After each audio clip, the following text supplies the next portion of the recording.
that when they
in this county, kids going to school, back and forth, buses coming in, buses going out twice a day. It's a nightmare there. Vehicles parked there to get repaired.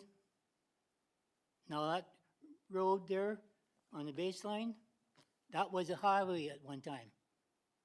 Highway to Whitecourt. Coachways. Huntley, he traveled on that road quite a few times. That was a highway. And there was no problem then. Why is there a problem now? I'll tell you what the problem is. It's a water problem. First of all, find out what the water problem is, then fix it.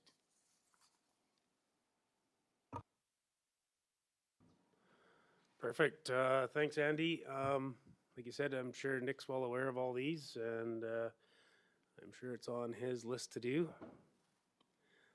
No other public input today? All right. Thanks for that, Andy, then. Carry on, County Council minutes. We got the July 9th minutes. You guys had them all since Friday. Is there any errors, omissions in there that we need to be aware of? Get somebody to approve them. Jurgen, all in favor? Thank you. The next one's the July 13th special council meeting, so there's really no minutes or no notes in that one, so somebody to approve that one. Dale, all in favor? Thank you. All right, where are we going to move to? Unfinished business here, Ann. Good morning, everybody. And this is further to Deputy Reeve Johnson's inquiry on CAO update, but also unfinished business. So you'll hear from me twice today. This is the first one. The unfinished business piece, I think the best way to address this are things that are not a council resolution or a council bylaw, but outstanding things. One of them being the Sangudo slide that we heard last meeting from Mr. Hupchuk and again today. And we do appreciate him meeting with us on site. And to give council an update on the Sangudo slide, there was quite a bit of work that had to be done with land and land purchase, as Mr. Hupchuk has mentioned, and that we are aware through Public Works there is a water issue there, and we want to make sure that the water issue is addressed, and we want to make sure that when we fix the road that we do it correctly. So the GM will come forward with a report I believe, at the meeting in August 20th to talk about how we're going to address the Sangudo slide. So there was a bit of land purchase that took a bit of time, and there's also the investigation into what's causing the water underneath. So we just want to make sure we're fixing it correctly and not rushing just to get it fixed. So that's what we're up to with that. The second piece of outstanding business is the overland flooding that was going on and the heavy rains. We are internally dealing with HARP. That's the arm of the government of Alberta that will reimburse us for our various pieces of infrastructure that were damaged through the overland flooding event.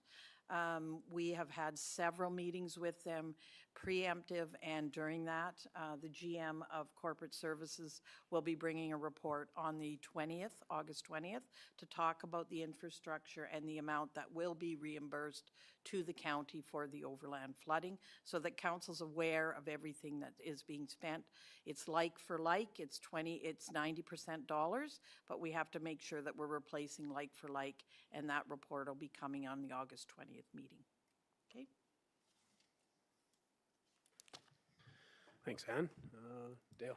Perfect, Dan. Thank you very much. That's exactly what I wanted to know. That gives us council an update.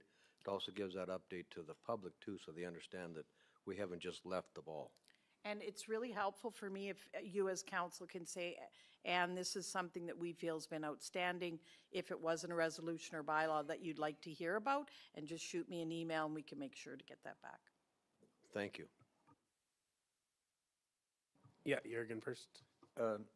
And just on the like for like, I want to use an example and just so I can understand it.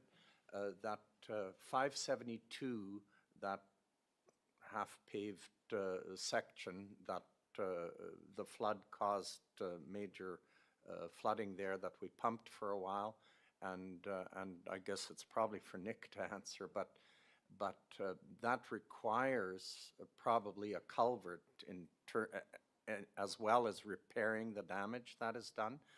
Would that be like for like, or is because it's adding a culvert Yeah, that we've identified now, or is that not like for like? I don't want to presume to be overly prescriptive. I know that the team has been talking to the province about that, and I'd much rather wait until the report comes back for the next meeting. But I do agree there's some instances in a culvert would have mitigated the problem if we would have had, it may have.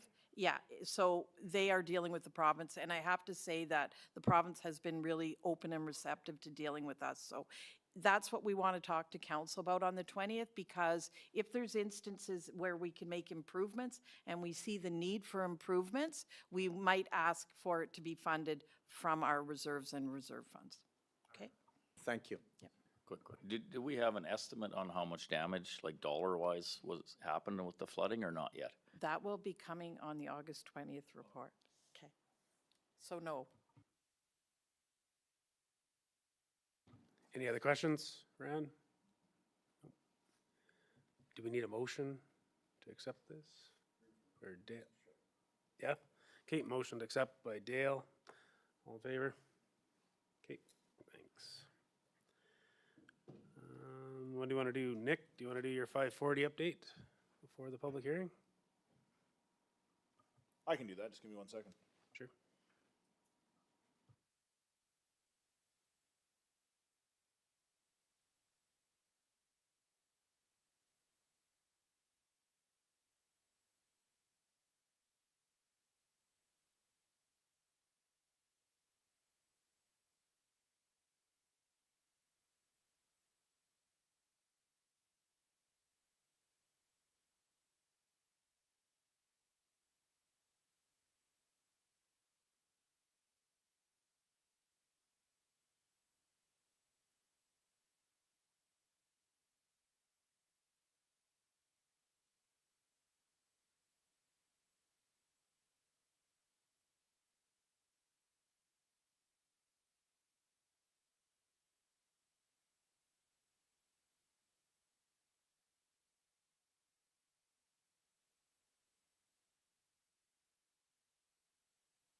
So 540 there was a motion before I started here from Councillor Voltner to do some compaction testing and some core sampling on the roadway.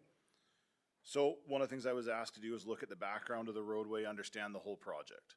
So the report in front of you is the project from when it started in 2024. The project was originally designed and went out for cost estimates and did receive grant funding with an initial budget of 1.8 million, split 50-50 between the province and the county. Design work started in early 2025.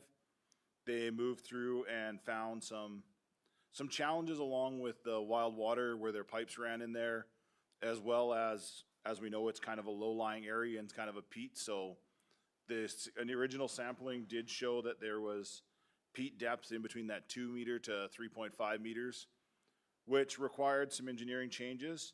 The decision was made to complete the road in fall conditions with frozen to keep the peat back versus a dewatering style implementation. Work continued over from the fall into the winter till it was shut down. So one of the things to consider with that is because it was done during a frozen state, every time they put a lift on and packed it, overnight it would freeze again. So we have multiple layers of freezing in that roadway, which is part of the reason why there hasn't been any work done on it. We've got to let the frost come back out. We are looking at frost that probably will take till late August, early September to fully get out of that section of the roadway.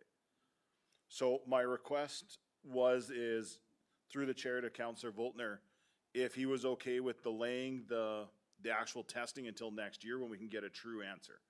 Doing it currently with potentially half frozen doesn't give us an answer. We do have a 1-year warranty on the road from when it is completed. So the point of we want to make sure we get the best answer for the test that we do is the reason behind that.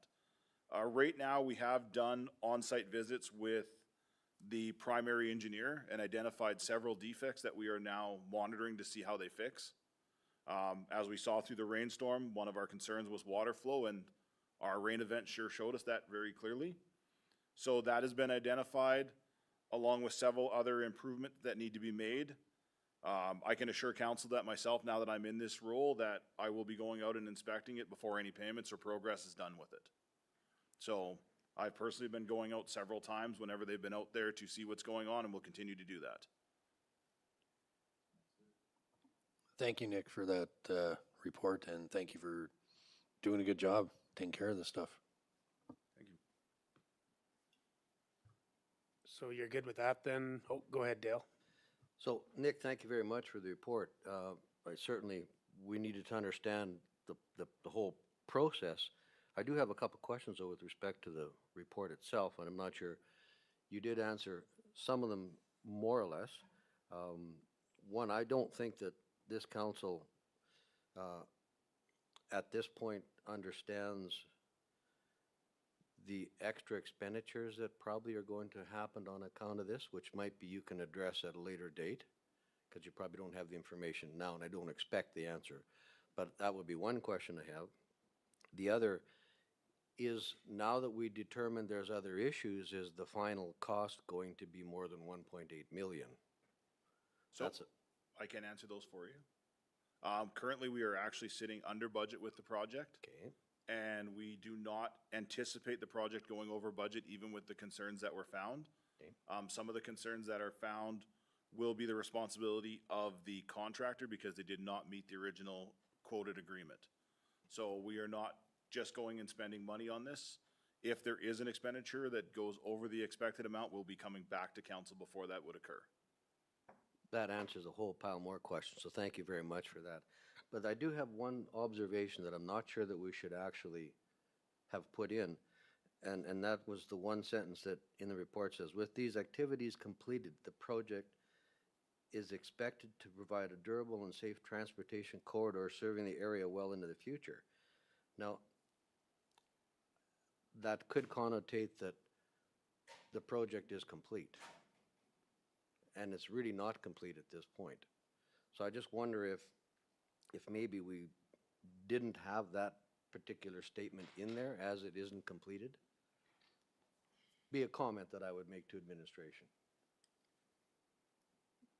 But I'll other than definitely that, take I that really under- appreciate the board, I appreciate the fact that we now know where we are. We now know that we have a qualified person looking after the project, which I really appreciate, so thank you. Yep. And I will definitely take that under advisement and make sure that I watch my wording very carefully for you. Nick, Jürgen thank you as well for the report. Just a question. You say there's a one-year warranty, but we're not going to do the testing till next year, so we're actually over that year. Does that affect the warranty period? Or because it's been questioned, are we still under the warranty period? So the warranty period applies from the date of completion. We have not reached completion yet. Okay, So that is when we sign off saying that this project has met completion for all the current deficiencies noted and that the surface is up to the level that we expected in the contract. As we're only at 85%, we are still not there yet. yeah. So that warranty won't disappear because we're not expecting to hit substantial completion till later in the year, probably late September. So the warranty would be from September of '26 to September of '27. Thank you. Perfect answer. Just a quick question on the role of the consultant. Did he bring up these issues, or did we have to find out all these issues? So the consultant was very good. He had identified quite a few of them that we had. There was a few extras that, you know, he hadn't been out during the rainstorm that became very obvious during the rain. But he had quite a few list of it.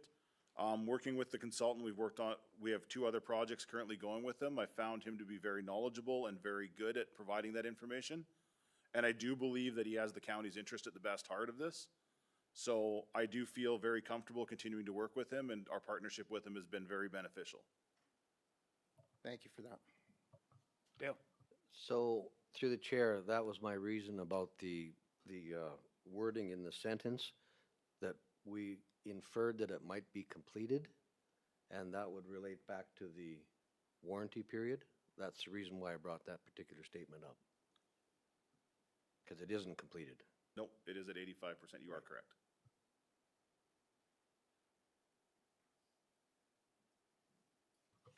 Good. Any other questions? To accept this as information? I'll move that we accept as information. Thanks, Jürgen. All in favor? Good. Thanks, Nick. Where do you want to go next? Through the chair to the chair, I would suggest A1 because the Alice discussion may be a little bit lengthy and I don't think we can get that done in 10 minutes. Sorry, which one? 11A1. 11A1. Okay. Trista.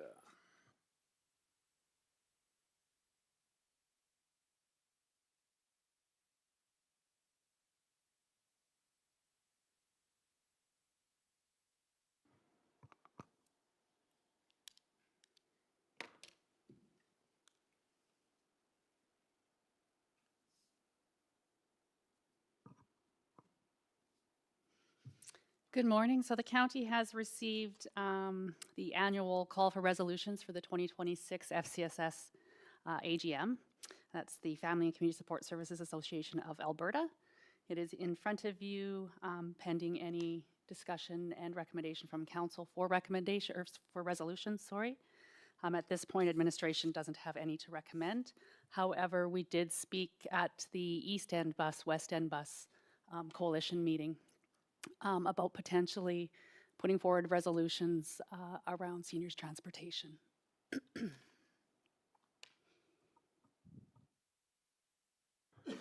Is that something we need to figure out and discuss today for the seniors busing? No, the deadline for the resolution submission is September of 2026, so we do have some time. Previous council had discussed putting resolutions forward to, I don't believe it was to FCSS, but to RMA and AM. And so the resolutions are primarily prepped already, so they'd be ready to roll if we want to proceed. Any discussion on this? So, sorry. So then, to understand the process, we would go directly to this group with a resolution, not through RMA? Correct. So you could do it either way. You could go to RMA directly, or you can go through FCSSAA, and then they would, if it's accepted, they would then lobby for the same initiatives. And we wouldn't be overstepping RMA or nothing like that? Nope. Okay.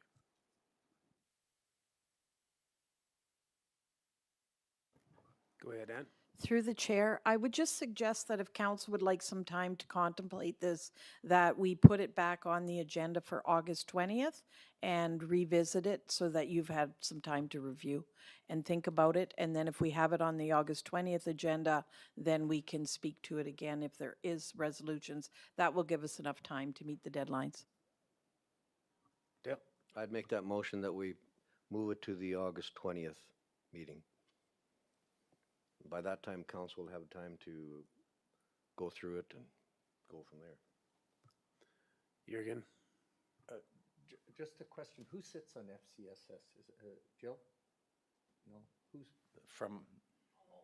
Oh, we all sit on it. Oh, so, It's a program of the county, and so there's not a separate committee. okay. I was just wondering if there's committee meetings that committee should bring recommendations forward. No, it would be council as a That'd be all whole. of council. Okay, all right, I guess it's for all of us to think about then.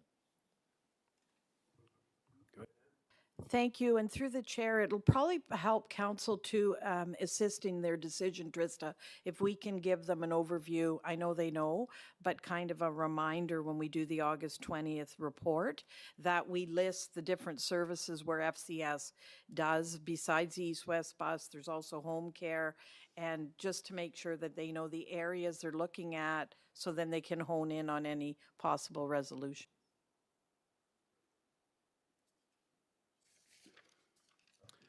Okay, Jürgen? Yeah. Just one more question. Are there any changes of funding from the provincial government to FCSS where we need to do some lobbying efforts? Like I'm really not aware, so I know a lot of the programs we do, but I'm not totally clear on how the funding comes from the province. So are there any recommendations there that we need to push government on helping? There's no indication of an increase to funding in the coming few years anyway, that I'm aware of. Donna may have some insight into that a little bit further, and we can definitely report that back at the August 20th meeting as well. But typically, that is a resolution that comes forward at FCSSAA, is to lobby for additional funding. Yeah, and that looks like it's here, that it's a standing resolution for them to advocate for more funding every year, so yeah. Any more discussion? Okay, Dale, I think made the motion. Did you? To move it forward to August 20th. All in favor of that? Okay, thank you.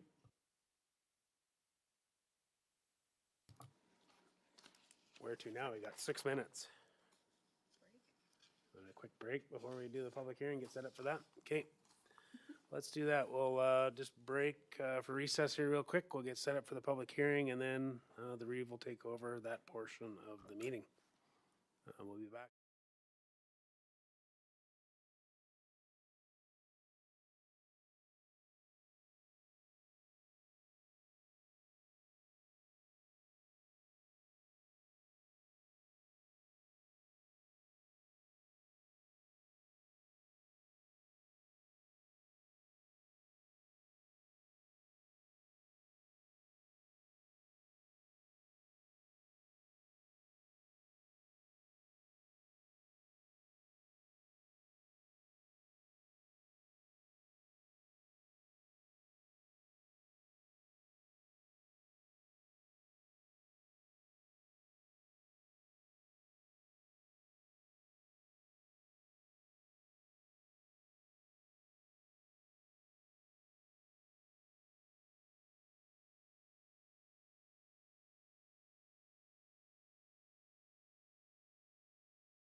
Ready in the back?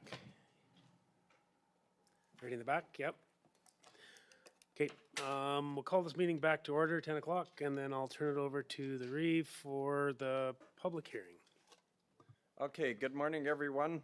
We're here this morning to open a public hearing, and the purpose of the public hearing is to read into record a summary outlining residents' concerns and residents in favor or in opposition for the purposes of the public hearing for bylaw 22-2017-05-2026 to amend land use bylaw 22-2017, a portion of southeast of 956-4 west of the 5th Meridian from Ag 1, AG1 district to aggregate resource extraction and processing district. So the recommendation is that the public meeting for public hearing for bylaw 22-2017-05-2026 to amend land use bylaw 22-2017, a portion of southeast 09-5604 west of the 5th from Ag 1 district to aggregate resource extraction and processing district be opened at 10 a.m. with a summary from administration to be read into record. So we need a motion on that? Will someone move that? Okay, Barry moved. All in favor? All in favor. So with that, Amy, you're on. Good morning, everyone. So a summary of this project is that the portion of Southeast 956-4 west of the 5th Meridian was previously rezoned under bylaw 33-2017, and now Wayfinder Corp has submitted a redistricting application for the remainder of that. Wayfinder Corp hosted a public open house for this application and future plans in the area on May 14th. Some of the comments that were submitted from that open house included road dust, road maintenance, and truck traffic visibility. The first reading of bylaw 22-2017-05-2026 was carried on June 25th, 2026. The public hearing notice was mailed to 21 landowners within Lac St. Anne County, which is a 0.25 mile radius of the proposed bylaw. It was also advertised in the Lac St. Anne Bulletin, July 6th and 13th editions, and was advertised on our website. Studies submitted were a part of the permit 26D0107 and 26D0108. This information is not provided as a part of the agenda item. However, it was posted on the website during the entire advertisement period and is available on the website currently to view. The proposed bylaw would redistrict the lands legally described, as previously mentioned, from Agricultural 1 to Aggregate Resource Extraction and Processing. Summary of comments received for the public hearing. There were 3 comments received in opposition, including a video, which I will show. The adjacent landowners stating that there is current sloughing taking place on the southwest corner of a parcel of land that is north to this proposal. And has been caused by activities taking place on Southwest 95604 west of the 5th Meridian, which is directly west of the proposed application. There is a concern that further development on this parcel of land will result in similar or the same effects. There is a concern for lack of good neighborhood practices and a concern for additional noise, dust, lights, wildlife disturbance, improper excavating procedures, improper disposal of excess groundwater, disturbance to the natural creek, damage to and unsafe use of county roads, and lack of communication based on current practices at the adjacent operating lands. I will now show the video.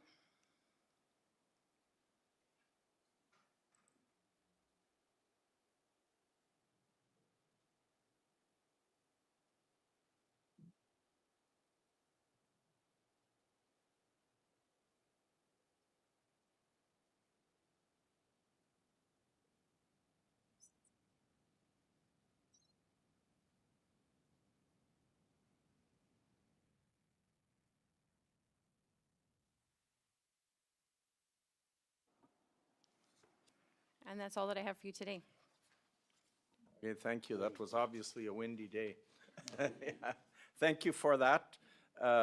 So with that, we have requested appointments to speak. And so in opposition, or we already have that video that we've played. So do we have someone in favor? We've got an appointment, that's James Bartlett, Project Champion from Wayfinder, and Tyler Churlin, Technical Advisor. So if you'd like to come up and present. Are they here? Oh, online, okay. We'll get to the questions after. Or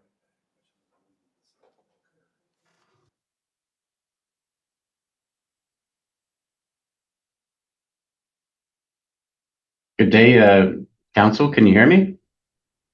yes, we can hear you.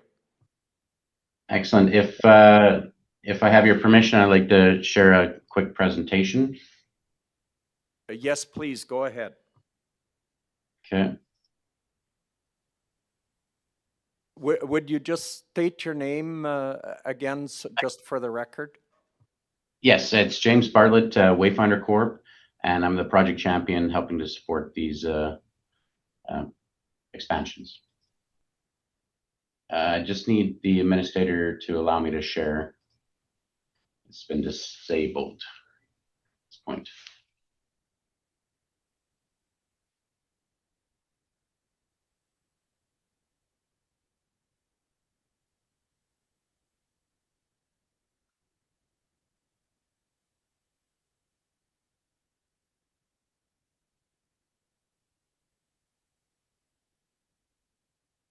Okay, they're just for everyone online, they're just working on getting the computer hookup so we have access to what Mr. Bartlett is presenting.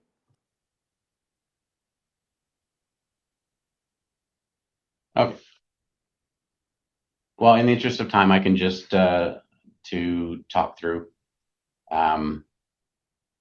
what we're going to present. So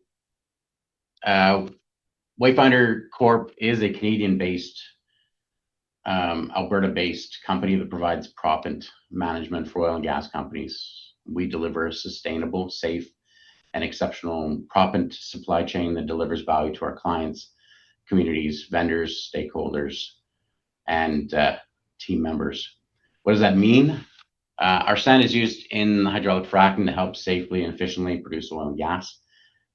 If we didn't have a local source such as ours, producers would be using product from further distances away, including the United States, which don't support the community or Canadian business. Our operations support Canadian jobs. Every metric ton of sand or aggregate sold from the Big Molly facility puts money back directly into the county. And to date, we've got approximately 1.68 million in cap levy that we've provided to the county to help support county initiatives. And Wayfinder clears and maintains the haul roads throughout the year to establish clear paths for the community to move through. We've also had a tremendous amount of support in the communities we've contributed to through donations and time. To date, we're looking at almost $500,000 invested in the communities where we live and work since 2023. Over 688 volunteer hours are projected by the end of 2026.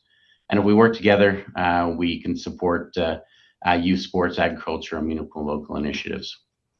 A few of the items we've supported is the Coyote Hall, Darwell District and Agricultural Society, Sangudo Summerfest, West End Meals on Wheels, Sangudo Fire Community, and the list goes on. There's three main sections for the Big Molly site. Our main plant is Big Molly, located along Highway 43. We have our slurry site, and we have our extraction site, which is what we would like to extend so that we can continue extracting and producing the sand in the area. we're calling it Phase 12, which is what we're trying to redistrict right now to expand that extraction area. We've already gone through provincial pit registration amendments, Water Act approvals, water licenses, and extensive environmental studies for that. What we're requesting from a county is this redistricting application, and which would then flow into our development permit. Our last piece, we also have a reclamation plan that'll end the area with some end pit lakes that we'll continue to do with our progressive reclamation, where it's designed to reflect a natural landscape and water features and habitat integration. We also have the opportunity for the community to stay informed. We have a, we call it the Wayfinder Trail, which is a community bulletin that anyone can have access to, and we send out on a regular basis. What we're trying to do is update the community on project updates, community initiatives, and events and opportunities, so that we keep people informed of how things are progressing, and give an avenue for any feedback and opportunities for us to improve as we work together with the community. And thank you very much. That's all I had. I wish I could have shown it, but thank you for letting me talk today and support this initiative. Okay, thank you very much. We couldn't get that up. Okay. So next we have the applicant, Darlene Christopher. Are you online as well? Oh, right here. Oh, would you like to present?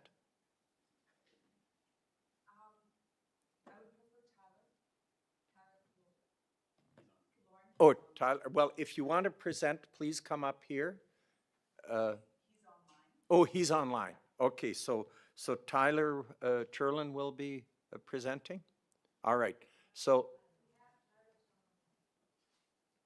Tyler, are you online? No, doesn't appear to be. So, okay.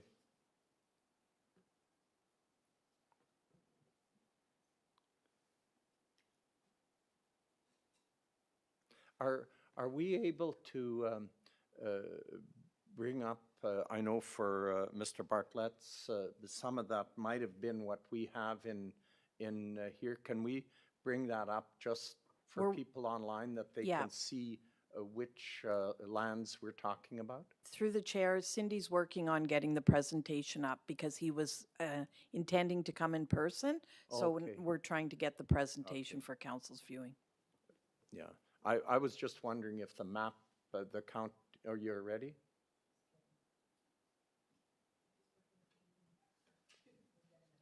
Oh, we're getting it up?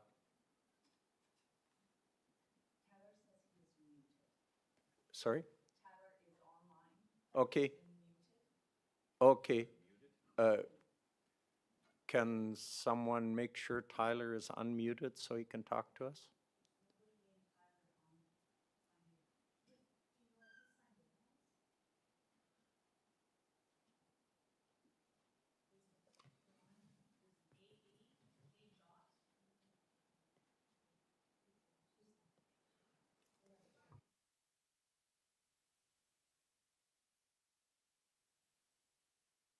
Yeah, I think that would be a good one.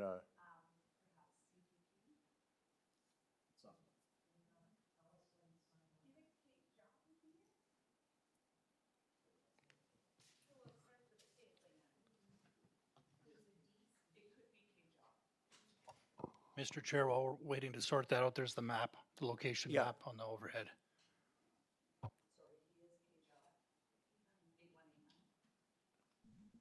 Hello, can you hear me now? Yeah, we can hear you.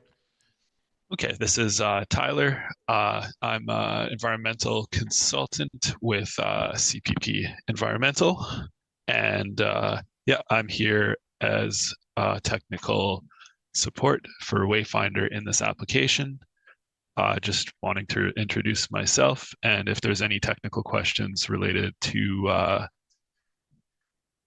the amendment, then I'm here in support to answer. Okay, thank you very much. So please, did you have a presentation as well, or just open for questions? No, just in support of James's presentation. Okay, possibly I'll just, Barry did have a question, and possibly that can fit here to, that you can answer it. Go ahead, Barry. That's Councillor Barry Volkner. The only question I had is, when did this sloughing or slide happen in the photos that we have? Yeah, so it was very recent. Let me pull up the exact date here, but I believe it was on the 16th. So confirm it's during the heavy rains we were having? Yes, that's correct. And it's very much in relation to that. Sorry, July 3rd. Yeah, I had the wrong date here. I'm getting my weeks mixed up. And then, yeah, so it was related to the heavy rains. The slumping occurred pretty much where there's a wetland just to the north of the property. So that's where all the inflow from surficial runoff would have gone to. And it contributed heavily to the slope failure. So very not normal conditions. Okay, thank you. Go ahead, Trista. I have Brian McNeil online, I think, wants to answer that question a little bit further. Okay. Yeah. Yes. Thanks, Tyler. And Councillor Volkner, I'll just, for the record, it's Brian McNeil. I'm actually out of province right now. Otherwise I'd be there. I'm a professional engineer, mining engineer with 25 years of experience, member in good standing with APEGA, which is the Alberta Professional Geoscientists Engineers of Alberta. I'm director of operations. I am on site every day. So just further to what Tyler had mentioned, yes, there was a localized small sloughing event, and it took place in the area of a low spot just outside of Wayfinder's lease boundary. And the reason that it sloughed was the amount of sheer rain and water that we had. I think since the start of the meeting, there's been a few issues related to water, and this is one of them as well. So just so the council understands, it was localized. And thank you. And I can answer any other questions about that. Okay. Go ahead, Mike. Just one question on that. What do you guys plan on doing to mitigate that going forward if we get more rain? Because it is right on the property line, it looks like, right? For sure. Yeah. So what we'll do is actually set up a bit of a perimeter ditch around active areas of the pit. And we'll actually bring the pit limits in such that, you know, there's lots of extra room, I'll say, up top around the crest. And then as we close out a section, we'll mine it back to limits and slope or buttress as required. So that will control any future sloughing events with the wet weather we've had. Okay, thank you. Okay, thank you. Dale? Well, I do have a question. I'm not sure if it's the right spot to actually ask it, but I will anyway. So what had you done to mitigate the problem from actually starting in the first place? Yeah, so what we do is we follow safe mining extraction procedures. And so that's, you know, appropriate slope, making sure that we strip off any of the organics. The issue again was, you know, with record rainfall, we actually couldn't get onto our neighbor's property to ditch or remove any of the organics. So that allowed the water just to soak up there and cause this localized sloughing. So in the next property, we're well away of, you know, any boundaries, fence lines, anything like that. We have a lot more working room to put in these ditches and to allow the local area to kind of dewater and dry up. So further to the question then, the local ratepayer had asked me to actually look at the property, and I noted that what I saw was straight cut, straight down. I didn't notice any mitigation anywhere, actually. Yeah, so it's a little deceiving. It's not actually straight down. There is a slope to it, and we follow a roughly 2-to-1. And then once we reclaim the pit, it's a lot more shallower. We go to a 3-to-1. And so again, this was a one-off sloughing event due to the excessive rain that we had in that low spot on the ratepayer's property. So maybe further to this, I'd actually when I had found out about the event, I called the ratepayer. I explained to him what I understood at the time, and then I committed to following up with him regularly. So I've been calling him twice a week and just giving him updates. And so to mitigate or to remediate, I should say, the situation, we put snow fence around the cracking. I committed to rebuilding the property up to elevation because they weren't interested in selling to us that small little piece that was affected. So we'll bring that up. We'll save the organics. We'll put them back. We will rebuild the fence and compensate for any sand that may have been lost. Yeah, thank you for that. Okay. Okay, thank you for that. Any further questions? Okay, if not,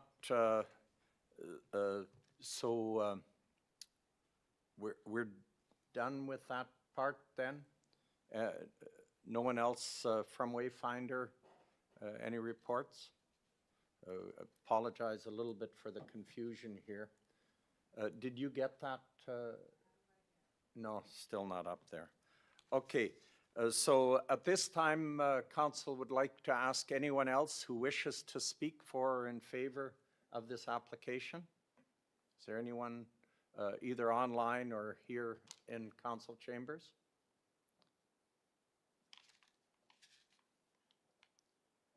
No one? So any further questions from council to any of the participants? No questions?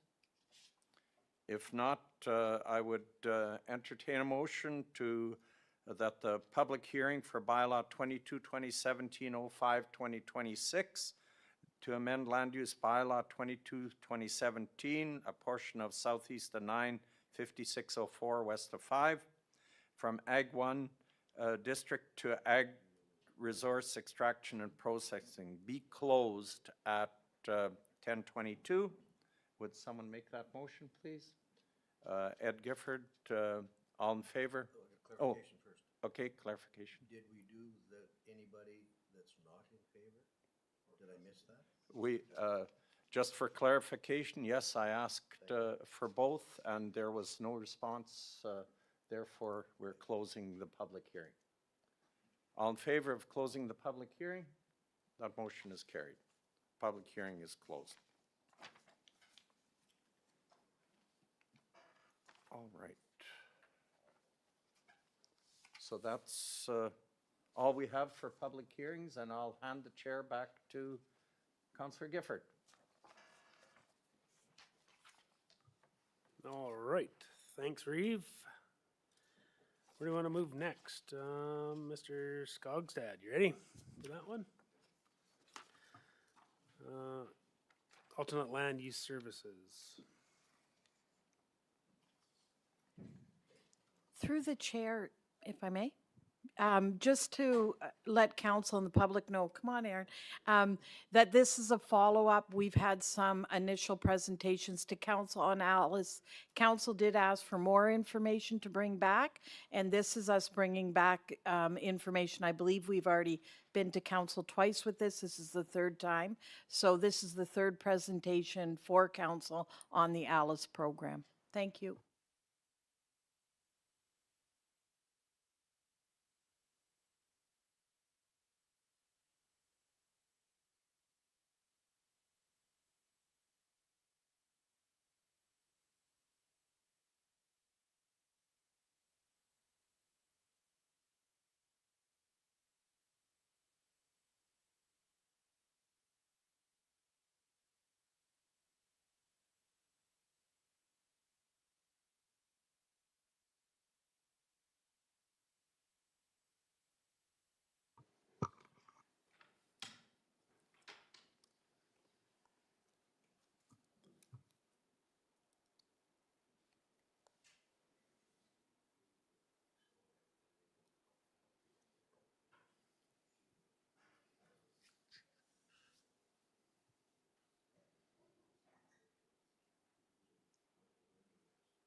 All right, go ahead when you're ready. Good morning, everyone. So the intent of this presentation, it's a bit briefer on the project details of exactly what Alice is. I think at this point, everyone on council is quite familiar. I do touch on it briefly, just for those that may be online or in person that aren't as familiar. But yeah, the intent of this presentation is just to provide a brief overview and basically what the decision framework for 2027 and beyond looks like. So I guess for those that are online that may not be familiar, ALUS, A-L-U-S, is the Alternative Land Use Services Program. So it is the conservation program that we fall under, that we utilize within Lac St. Anne County.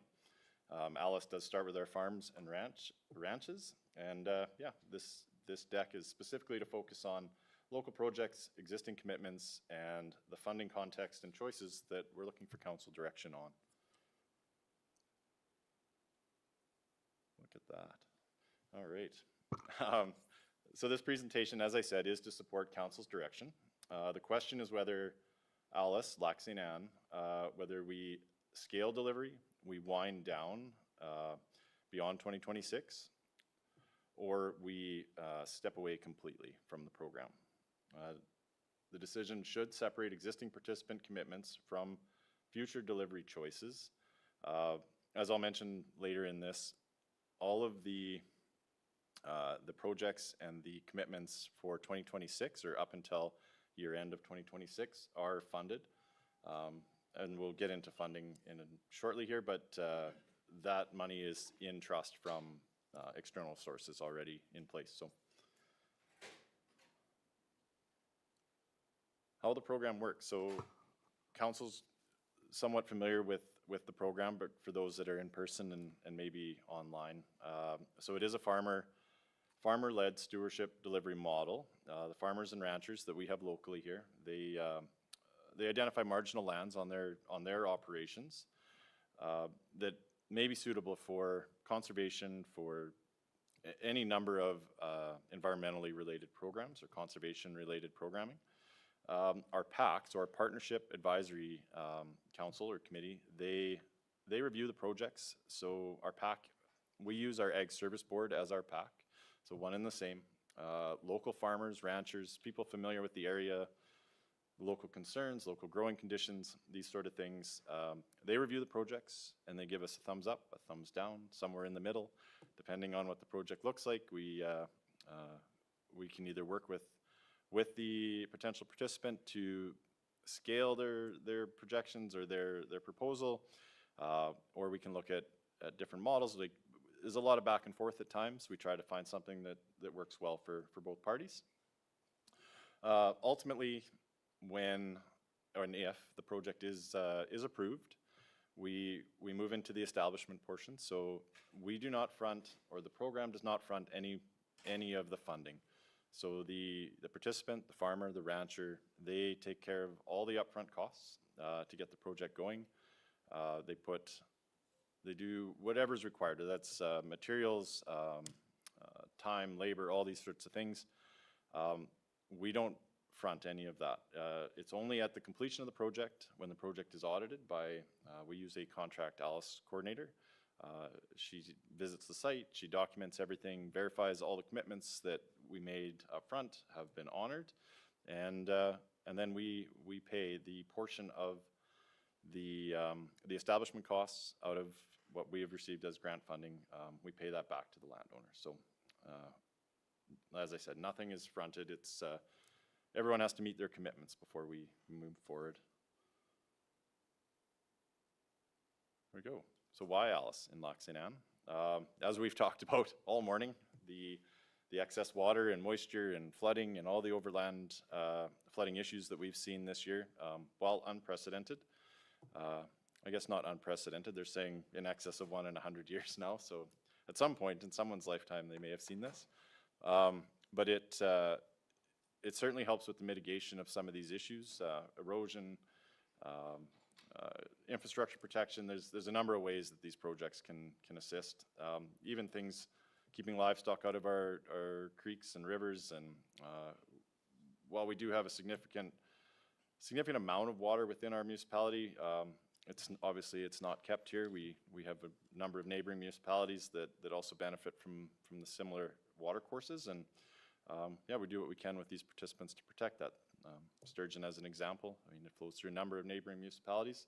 We've had quite a few projects aimed at protecting that waterway, but yeah, there's a huge number or a huge amount of benefit to the program locally, and when the PAC reviews these projects, they try to focus on projects that are mutually beneficial to everyone. So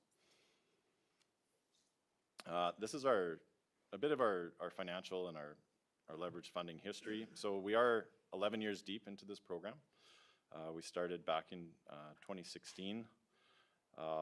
This gives an idea of some of the funding. So we have had 27 participants through the years. 1,700, in excess of 1,700 acres have been enrolled in the program and have been protected or improved, yeah, so we're sitting just 2.2 million total in program investment, and our funding over that 11 years has been $304,194, and these numbers are all based off our MOUs, so our reporting back to ALICE Canada. So existing participant agreement commitments. So the intent of this slide is to show that there is still a significant interest. This is what we sit currently, or what we have accomplished. We have the 27 active participants. As I said, the 1,700 acres, the 38 active contracts. Yeah, this gives an idea of where we're at. So and it'll be further down here, but we have existing contracts to 2030. That money is already in place. When we take on a new project, the funds are for the annual payments. So as part of taking this land out of ag production, we enroll it in the program, and you are paid a small fee annually to keep it out of ag production, keep it in riparian lands or for the benefit of conservation. When we accept a project, that money is taken out in advance and it's put in trust so that we can ensure that that project is funded for the entire length of the contract. So everything as of the end of this year, the money is there and funded. So as I mentioned, this presentation will be what the next step. So it'll be 27 and beyond.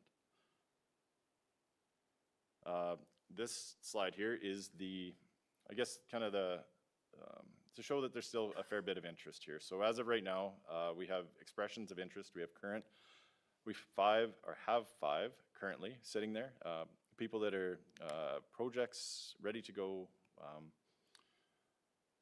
interested in the program, they'd like to get moving on it. Obviously limited by funding, much like everything. So it's our waiting list.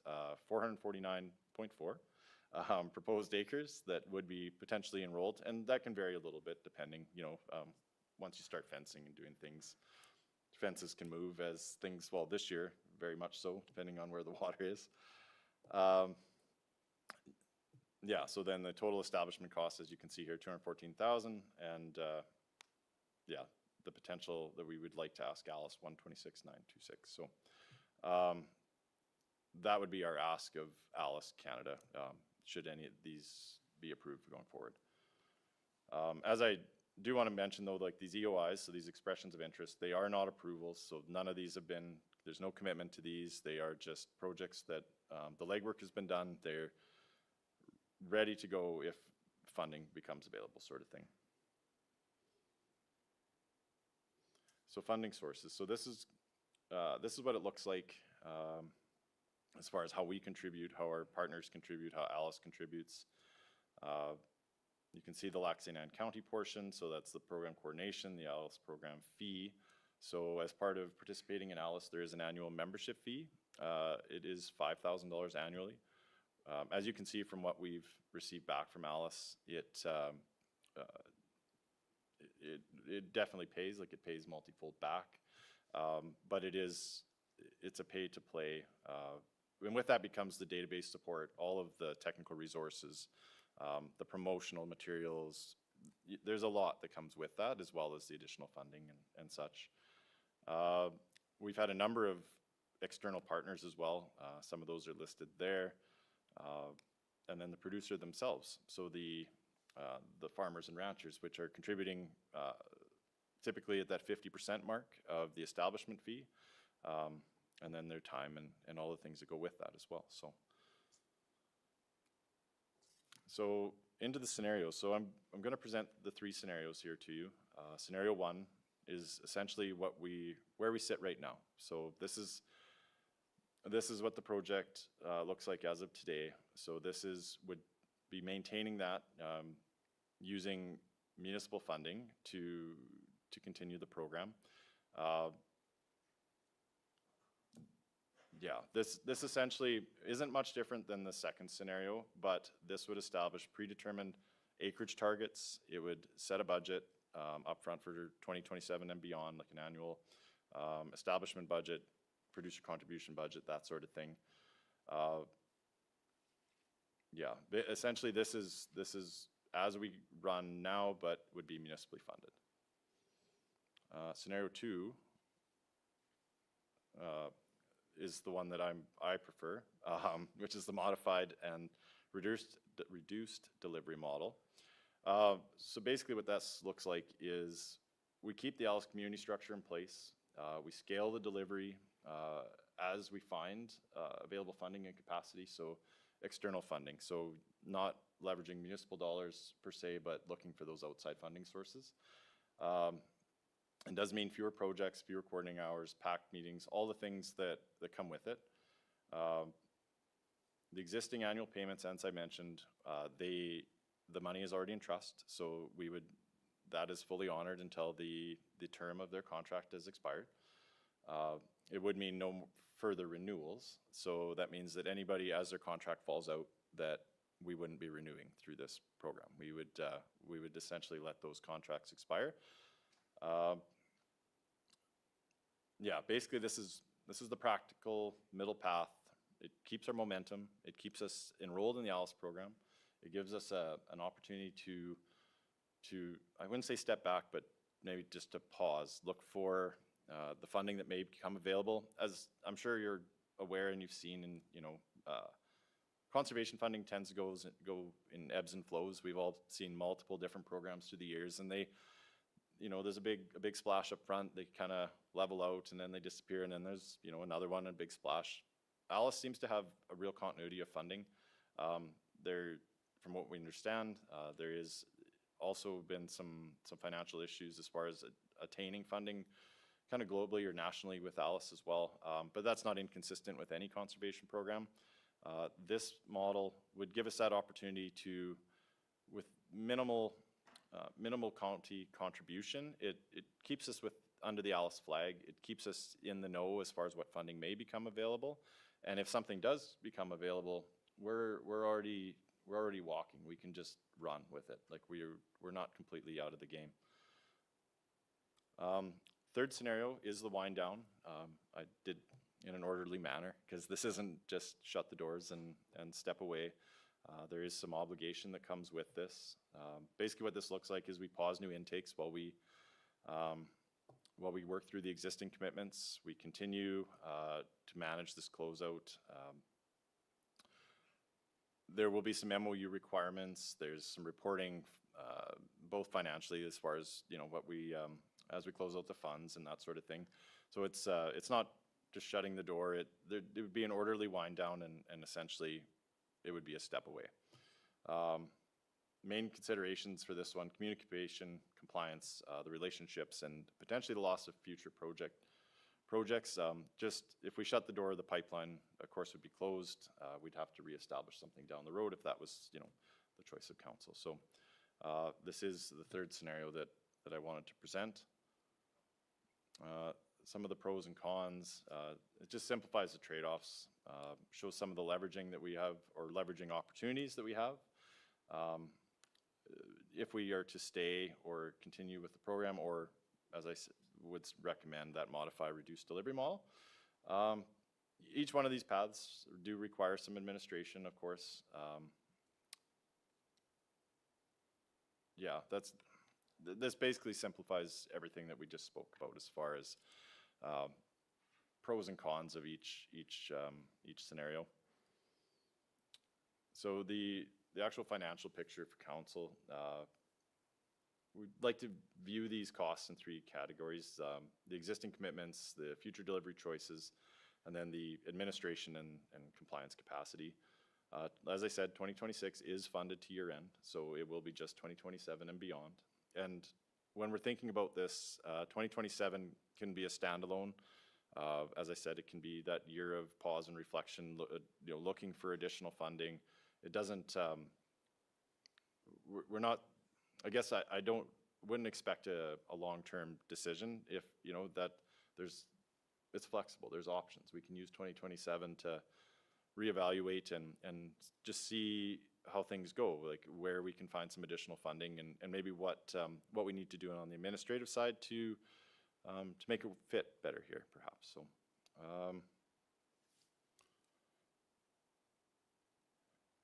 so yeah, this is I guess, just an estimate of what the requirements are for this to kind of keep this program rolling. Depending on the scenario, these are just, of course, just estimates, but we are looking like a fully funded program on the program coordination side looks like about 1,500 hours typically, down to, if we were to just maintain, you're looking at roughly that 10 hours a week sort of thing as far as audits, ongoing monitoring, reporting, that sort of thing. So we could get it down to that 50 or 500 hours, pardon me, a year. And then there is, of course, you have to remember, we do call on finance here occasionally. It's not a huge ask, but I want it to be accounted for. So depending on the scenario, anywhere from 5 to 50 hours a year, man time or person time for finance support, the professional support. So that's, I know Twyla does some stuff with us through our communications team, as well as a number of others. So there is a bit of an ask there.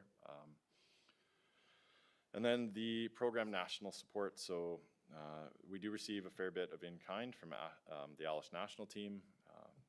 And then as far as the actual administration outside of our contract administrator, so we're looking at 20 to 60 hours per year. So a lot of, I do commit, like a lot of the Alice stuff or all of the Alice stuff that isn't handled by our contractor does fall on my desk. So I've already am incorporating that as part of my tasks right now. And I wouldn't say that it's as high as the 60 hours that I have here, but it is certainly, I would say that probably closer to the 50 hours annually of my time goes to the program. Just basically an impact analysis, this slide here. Yeah, just consider the impacts to participants, county funders, partners, and then, yeah, it's, as I said, we've been at this for 11 years, so we do have a very good rapport with a number of these organizations that have contributed, that have assisted us on different partners. Most recently, APOS, so the Alberta Professional Outfitters Society, they've come on board.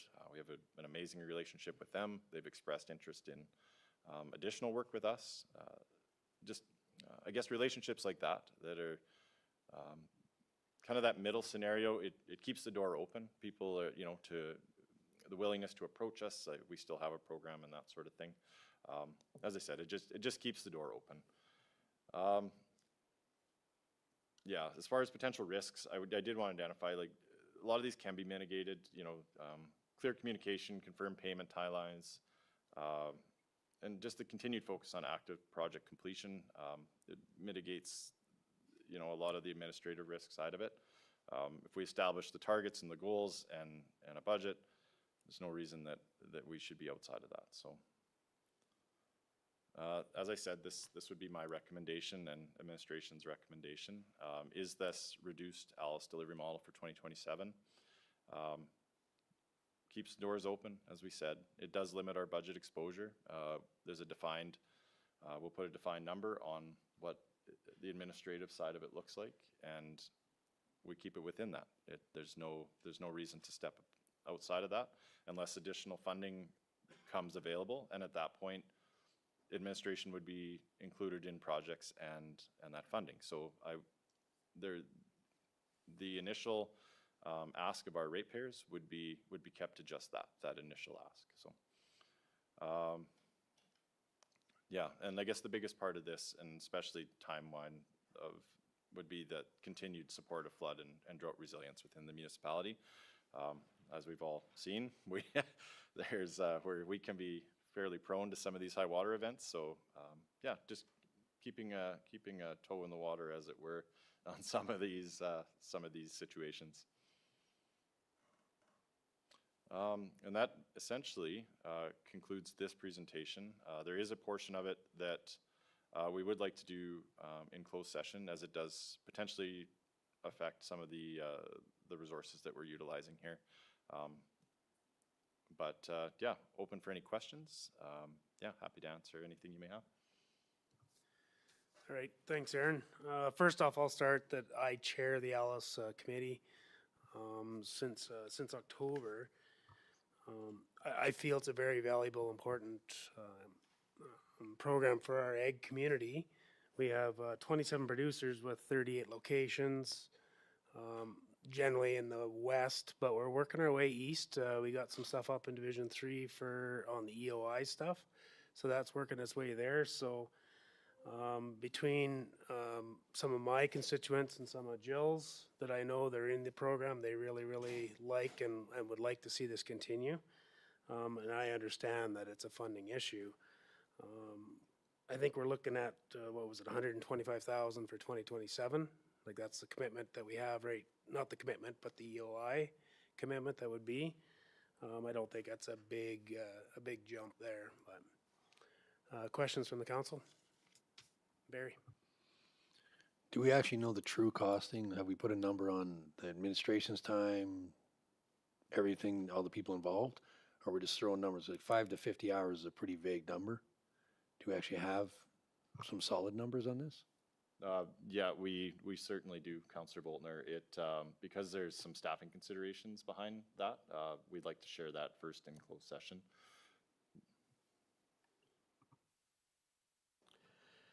So I'm not speaking either in favor or against or whatever, but when I read the report and did some calculating and looking at the individual lines, there are problems in the report. First one is there's a $106,000 discrepancy in total program investment. The second, it shows the county average funding to appear at $37,000, yet it's $27,654. Is a $63,000 obligation a total or for 2030 or an annual amount? And has finance verified those obligations that are fully funded? And then the other one with respect to what Barry's talking about, what is the actual cost, including staff time under that scenario? The other big one is what is the measurable environmental results that you've achieved? I didn't see that there neither. Also, it's reported that we're getting $84,000 in WRRP related funding. Is that confirmed that we still get that? You mentioned 3 scenarios when there actually is 4. And the 4th scenario is, what about if it's county completely operated? There's no financial with that respect. We also didn't see what the actual wind down cost would be.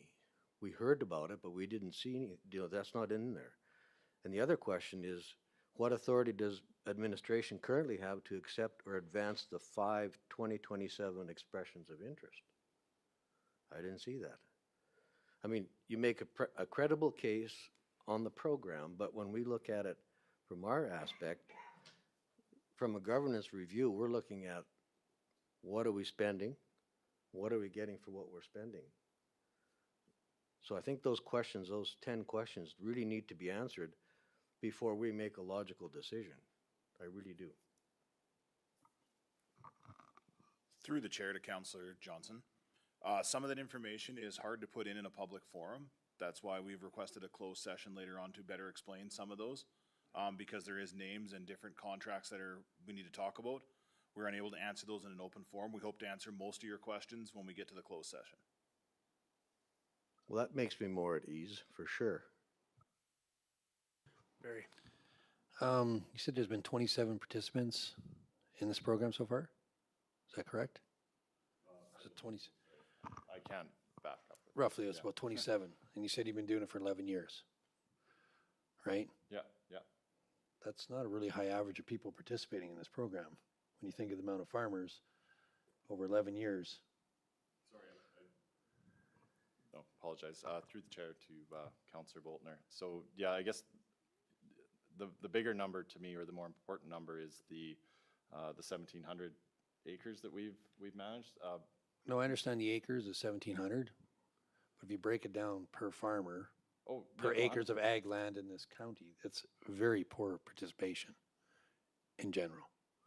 Do you guys not agree with that? That's very low numbers.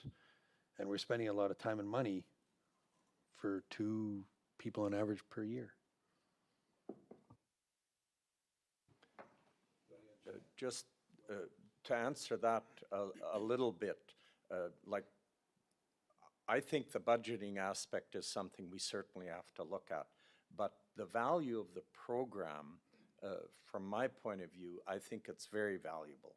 We, you know, in agriculture, I think we've made some errors in the past where we get rid of wetlands, and we see it when we have significant rain events. Our water immediately ends up in the creeks and the rivers rather than being held in wetlands. So, you know, the value of this type of a program, I think is pretty important for flooding mitigation and just basically keeping enough water there. Having said that, I struggle with the program as well. That's why I had brought it up, and why big part why this review is taking place. So I do get it. I think the number of participants to me isn't that critical, because partially not everyone gets accepted anyways, because the funding is limited. So there's really only enough funding to do 1 or 2 or 3 or 5 projects a year. So even if we'd have 20 a year, only 5 would, at most, 5 would be accepted because the funding isn't there. So I think you'll want to be very careful using that. If there was more funding, more would be done. So, but to have a total review of whether we should be part of it, I think is a really, really good thing, and to go through it and find out, you know, how much environmental value is there to it. It's really hard to put dollars on that. It really is. And so maybe looking at some of those things, how much value is there in there? How much can we, as council, justify in using all our ratepayers' money to give these benefits? That's really hard to say. I mean, if we have less flooding, you know, it's nothing that we're spending. So that's just, we have a lot of things we have to look at in our decision-making process. I just got one thing to say, but you know the old term, is the juice worth the squeeze? Is it worth it? That's what you have to look at. Well, that's just what I said. That's Mike first. Do we take consideration when new applicants come in, like along the Sturgeon River is kind of considered one of the, most contaminated I think in Alberta. Do those people take priority over other wetlands, or how do you determine who gets on the program and who doesn't? Through the chair to Councillor Dirksen, yeah, absolutely. The priority lies within our PAC, so like our group of farmers and ranchers that make these decisions. But yeah, the sturgeon is one of the priority areas. It was identified through ACA years ago that it's an issue. So yeah, we do tend, and in the interest of spreading things out as well geographically, as Councillor Gifford had mentioned, a lot of the initial projects were in the west, and not by any sort of intention. That's where the interest came from originally. But with the intent of spreading it out, we do try to put some focus on new participants or participants around the Sturgeon and to the east side of things as well. And out of those 1,700 acres, I'm assuming those are all like wetlands and waterways that we've been protecting, eh? Yeah, for the most part. Some of them were being used for livestock or, in some instances, actually crop production. But through the program, they've pulled them out, like exclusion fencing or riparian buffers or other means. And yeah, so they were being used as ag production. That is, we don't create new wetlands, so we are taking land that is being used for ag production and pulling it out of that use. And once you pull it out of ag production, how long do we just pay them like for that lost revenue on, do they have to prove that they lost revenue and we pay them accordingly for how long till the contract is up? Yeah, that's correct. So the annual payment, as long as the term of the contract, so that initial and there's been some variance there, depending, just to help with some of the funding, some of the 3 years, 5 years, depending on what's there. Quite often, by the time, like we haven't, from my understanding, I haven't seen one been put back into farm. Like typically once the land's pulled out, it doesn't go back. Like it is marginal land to start with, right? So. There's no control to keep them after the contract is expired, I guess. If they sell the land to someone else, they could revert back, unfortunately. Yes, that could be the case. So dissimilar to some of the historical conservation programs, there's no easements or there's nothing on title. So. Dale. So I guess my question would be to administration to, on the participation, the report indicates there's 27 cumulative participants over an 11-year period. How many agricultural operations, which what Barry is asking, are in the county and what percentage have participated in the Ellis program? So I would make that request to administration to answer that back to us.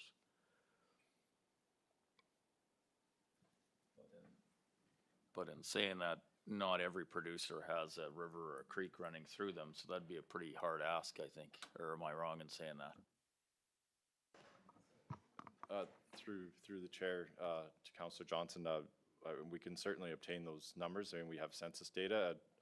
I guess much to Councillor Dirkson's comments, not all operations have land suitable for the project, and much to Reeve Preiches's comments, the funding has always been limited. So as we said, we've taken on areas of priority and established projects that way. I mean, those numbers would be available. I mean, I'm sure I could pull census data and come up with a percentage, but without the relativity to it, I don't know how useful it would be to you. Like, I'd like to give you some data. I understand the ask. I'm just trying to think off the fly here of how I could provide, something to show, the merits of it, like municipal wide. So my point is not to make you on the hot seat and answer the question now at No, all. it's to bring it forward at another time, but where I'm going from that is then taking a look at the, at our level and what we have to do as governors of this, we have to look at, okay, value for the money spent. And that's another question that I didn't see in the report. So in a future, I'd like to see that before we make a final decision. Because right now, if we cannot make a decision based on the information provided. If we make a decision, it solely is not backed from the proper information. So that's why I'm asking these questions. And I believe that's why other councils are asking these questions too. And we talk about strategic planning as well, which we have to do. We're in that, we're in asset management. We're taking a look at what we have in the county. We're talking about roads and culverts. We're talking about all of that, which is attached to wetlands, obviously, or streams. So all those things have to fit together for us. That's why I'm asking these questions now. Ann. Thank you, through the chair. And I just wanted to jump in here because I think before we give staff more direction for more information, I think it would be prudent for us to talk to you in closed session because we may answer some of those questions and then we could have direction after that perhaps. So then we'll be coming out of closed again to talk about it? Thank you. Jürgen? So just to answer a little bit on this, I think the value we have to understand as well goes beyond the applicants. Like I've seen it in our area where I haven't done anything, but the neighbors, some of the neighbors have been under the program. And there's always discussion amongst farmers. For those of you that are farmers, know farmers talk a lot about what they do. And it goes way beyond the people that actually are on the program. And I see people, I'm along the Paddle River, I've seen a lot of people change their practices along the river without county money or Alice money or anybody else's money. They just do it because they see the difference that is happening. So, and part of it is by watching the neighbors do something, it's just the right thing to do. I mean, everybody used to water their cattle in the river in the winter, and they'd feed on the river. Nobody does that anymore. I shouldn't say nobody, probably somebody still does, but basically in my area, nobody does it anymore. And that is strictly from some people starting to do it and then learning from it. So when you say 27 people have done that, you can probably multiply that by 10 or 20 or 30 times of an effect that it has on other people. So we want to be very careful on stating, you know, what is this dollar doing? And I think the dollars are really important what we put in, but we better look at the big picture, not just that tiny little view and then say that's true for everything. So I think we have to think about this very differently. Now, I'm not saying keep the program going. I think it has some real problems, but I do believe we have to think a little bit wider on this.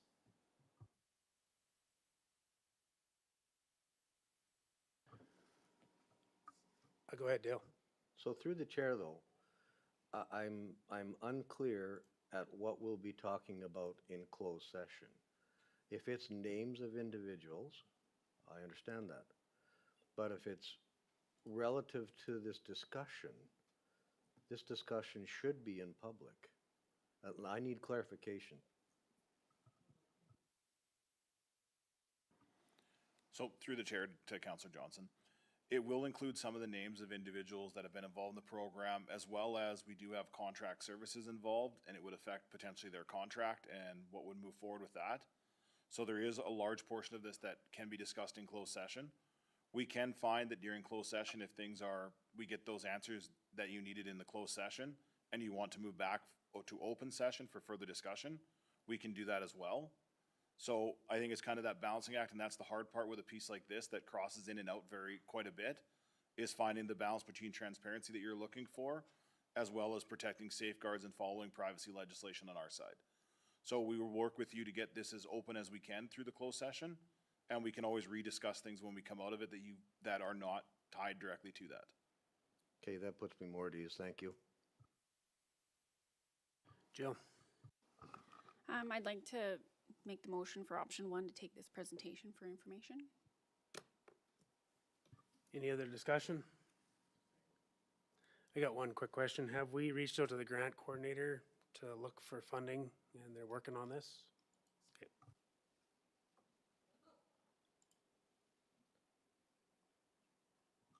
Dale? Yes, no? So we aren't going to come back for any more information? Just We'll go to closed. We'll accept this as information. We'll go to closed session. Then we can decide what we'll bring back out after So closed. would we make that motion after? Not before? I think we can accept this as information right now. Okay, but then you're putting it back on the agenda? It's already on the agenda. I know, Yes. but when we, am I We're incorrect? simply, through the chair, we're simply accepting this for information, and we'll be revisiting when we come out of closed for further direction. Okay, so.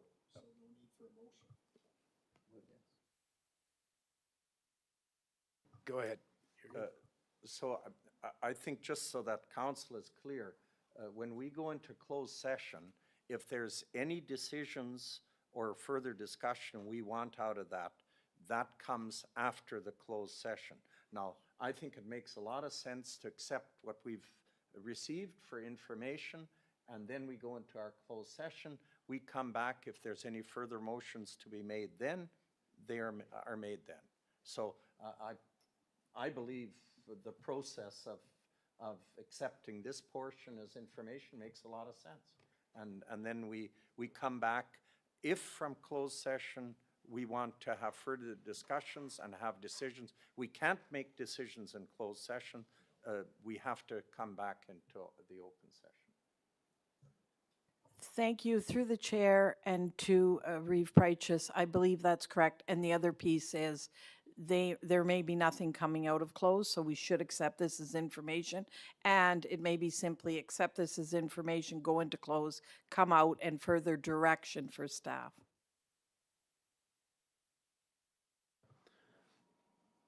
We understand the motion then? We're gonna accept this as information, go into closed. Okay, Jill made the motion, all in favor? Carried. All right, thank you. Yeah, thanks Aaron and Nick.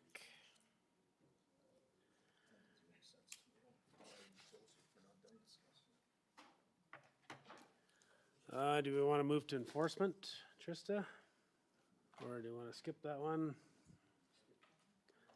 It's up to you. Through the chair and just go ahead, come on up. While we're setting up, this is the Alice was one of our first looks at service delivery, and council in their strategic plan made it clear that they wanted to do a service delivery review. This is our next iteration. We're looking at enforcement, GM, court, and Inspector Choma. Did I get your title right? I did. Will be giving us an overview. Myself and GM Campbell are here to answer questions. Jillian specifically has been really involved. This was a real team effort to look at our service delivery and how do we do it. And this will form our inventory of services, which should help council make decisions moving forward. So with that, I'll turn it over to Trista.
So one of the things and I think Reeve Preichus said this very well too when we were talking about the Alice program, when we're looking at service and service delivery, council should be mindful that it is about dollars and cents, but there is so much more that we're looking at when we're looking at service delivery. What do you as a council want to see outside of legislative services? What are the priorities that you want us to undertake when we're doing service provision? Under priority number 1 of Council's strategic plan is advanced responsible financial management, and looking at our service review is really a big key piece of that. Are we being prudent with how we're delivering municipal services? So one of the things that I wanted to mention is Councillors have following duties under the MGA, Section 153, and that's to consider the welfare and interests of the municipality as a whole, and to bring council's attention anything that would promote the welfare or interests of the municipality. Council is responsible for determining services that will be provided, what level those services are, and how these services will be paid for, ensuring the funding mechanism is fair, equitable, and financially sustainable. In making these decisions, it is the duty of council to consider the welfare and interest of the municipality collectively. And with that, I'll turn it back over to Trista and Dallas.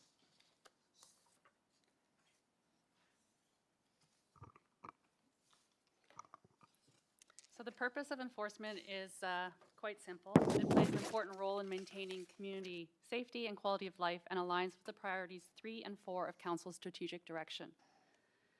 3, enhance an enviable quality of life, and 4, foster trusting community relationships.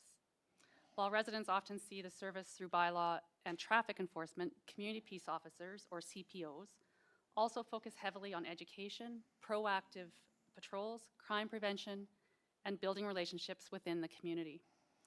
This is done through the service activities listed, which are enforcement and compliance of municipal bylaws and applicable provincial legislation, public education and community engagement, traffic safety enforcement on county roads and highways, proactive patrols which support crime prevention, partnerships and engagement with agencies such as the RCMP, provision of enforcement services to various municipal neighbors, court appearances, and administrative support.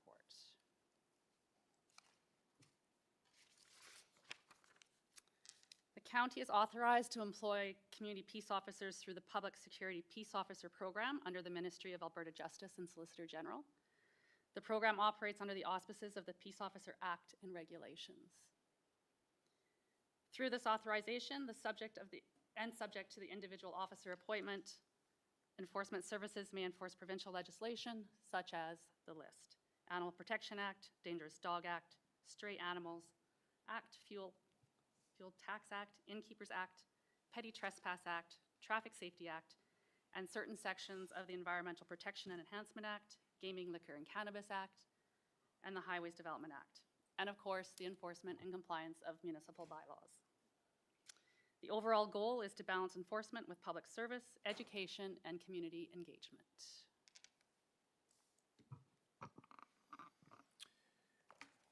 Our enforcement service department have many service drivers.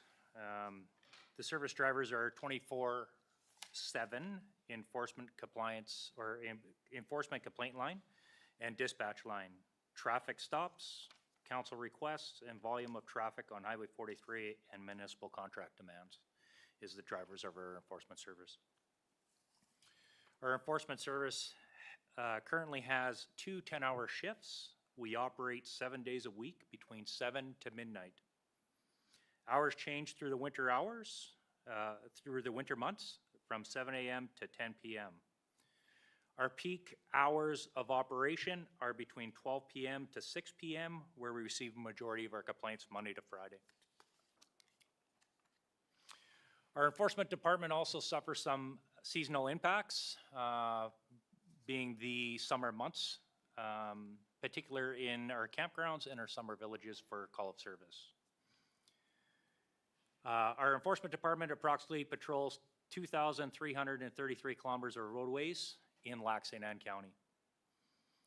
We have 10 public schools and playgrounds in our county, campgrounds and recreational areas that we patrol, our summer villages and hamlets, and county infrastructure, as well as the major corridors of travel throughout our county, including Highway 43 and the secondary highways.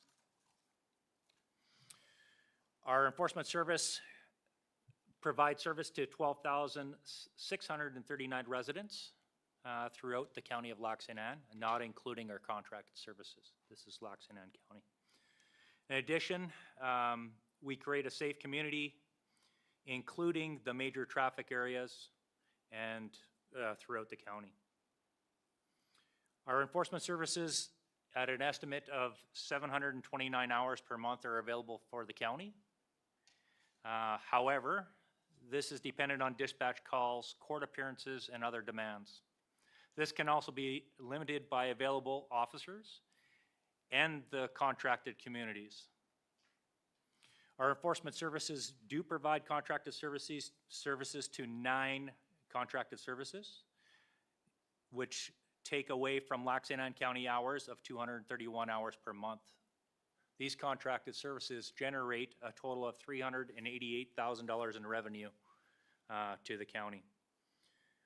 Our 9 service contracts are the Summer Village of Nakamum, the Summer Village of Ross Haven, the Summer Village of Silver Sands, the Summer Village of Southview, the Summer Village of West Cove, the Summer Village of Yellowstone, the Town of Mayerthorpe, the Town of Onaway, as well as the County of Woodlands. Our enforcement services play a key role in supporting different agencies as well as departments. Our enforcement department provides support to Lac St. Anne County departments, all of them. Alberta Health Services, 7 different RCMP detachments throughout our area, neighboring municipalities and counties, as well as our summer villages and towns.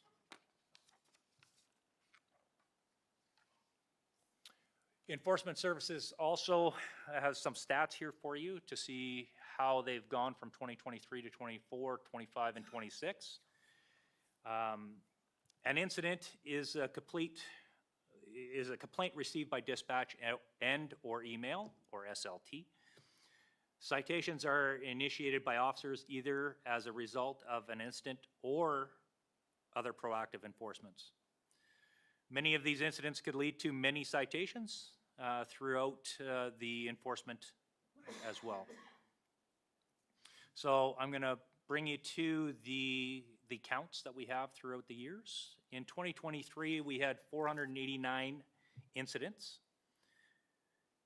with 1,670 citations given in 2023. In 2024, our incident count was 603, so we had a 23% increase from 2023 in 2024. And our citation count went up to 1,982, which is a 19% increase over 2023. In 2024, we had a 72% increase in incidents. So we had 1,040 incidents and 1,565 citations, which is a decrease of 21%. Incidents can vary, including multiple bylaws and legislations is typically indicated. Okay, types of incidents. In 2023, we had 209 community standard incidences. We had 161 animal control incidences, traffic safety incidences, we had 52, fire supported incidents, we had 25, and others is 42. If we go through each of those categories in 2024, we had a negative 7% in 2024 for community standard incidences, but we had increased 35% in animal control incidents. Traffic Safety Act, we had 65% increase, and fire support 140% increase. Others is 10% increase. What I'm trying to point out here is we're growing in incidences per year, as you can see by the chart of the community standards, rating from 2023 all the way up to 2026, and where we're sitting at 2026 is we're going to far exceed our 2025 incidences as well.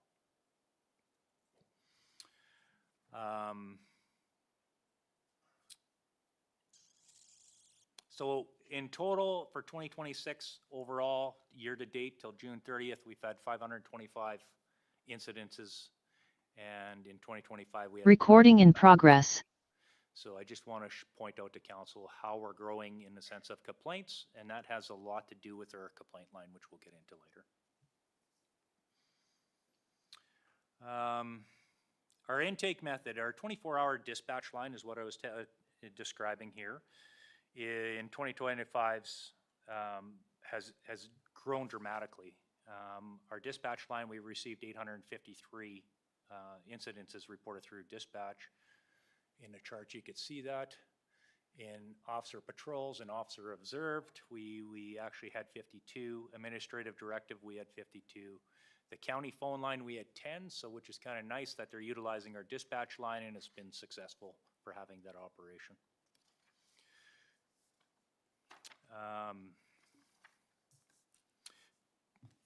Okay, are we on the next page?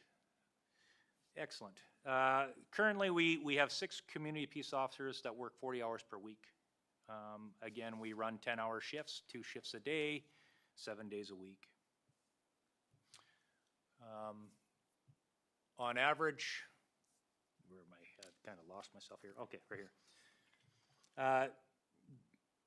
There are two main sources of revenue for enforcement services that are impacted by the volume of dispatch and availability of officers' time.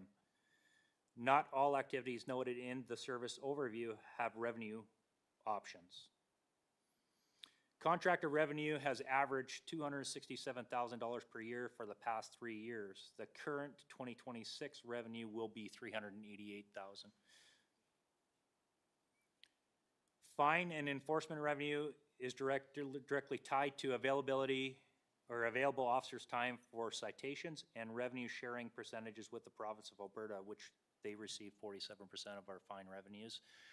In Traffic Safety Act or provincial legislation, in bylaw fines or citations, we receive 100% of the citation.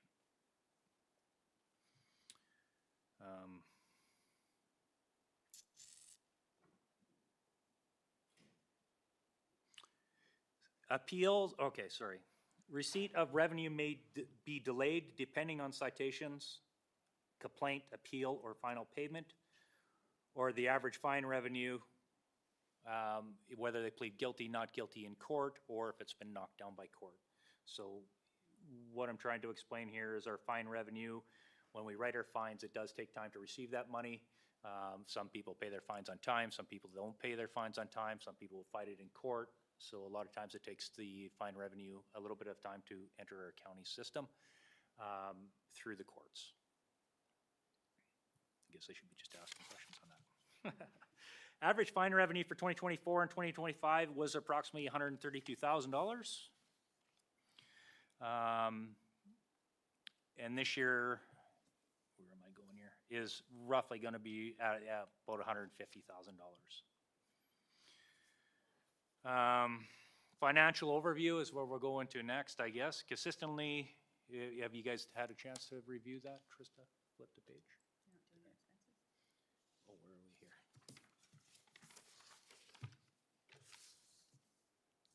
Oh. Okay, do I not have that?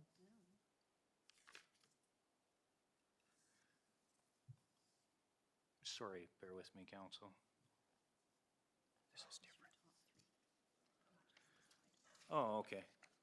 Our top 3 expenses for the Enforcement Service Department. Just go through our category. Okay, our top 3 expenses, operational expenditures, are categorized from staffing, unsightly property cleanups, and fuel. Expenditures can vary every year depending on the activity of enforcement services, and some of those expenditures are then applied to the property tax roll. Further review is required to determine the appropriate placement of amortization and debt costs. Enforcement services have 5 vehicles to serve the county and are shared across the officers. Their vehicles are equipped especially for the service, including tough books. That was right here. Okay. That is it for our service review. At this point, I will open it up to questions and concerns. Yep, go ahead, Ann. Thank you. Through the chair to council, we had really great discussions when we were developing the service delivery review and the form. And I have to give credit to GM Campbell because she said a really great phrase. And there's the question of capacity, but there's also the question of priority. And especially when we're thinking about something like enforcement services, do we think it's important to contract out, but then what is happening to our issues and the things that council would like to see enforcement tackling? So the priority level, it's not only the overall envelope of the service delivery, it's also how would council like that to be prioritized to keep in mind while we're going through this?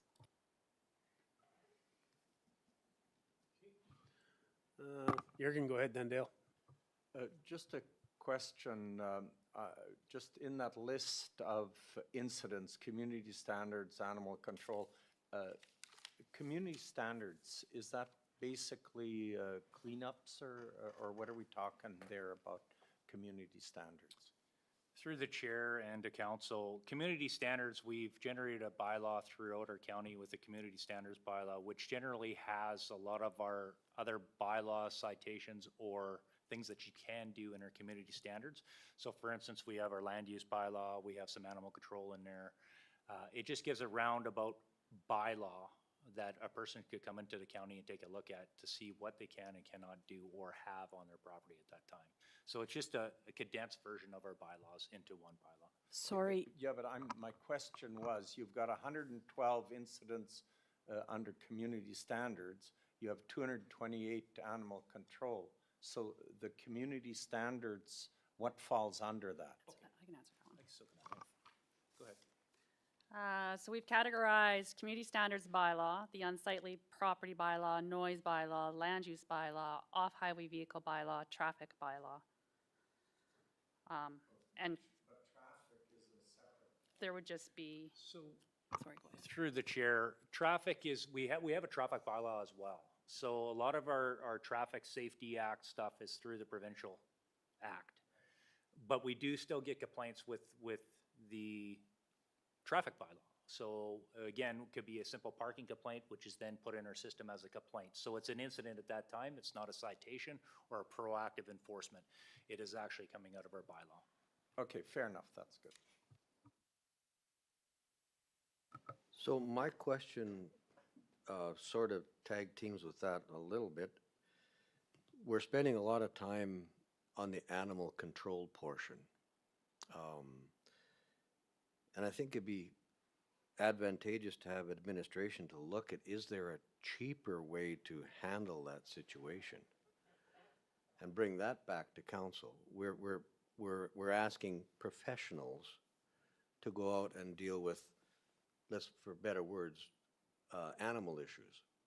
So I'm wondering if there's another way to look at this system so that we can still provide security, free up time for our professional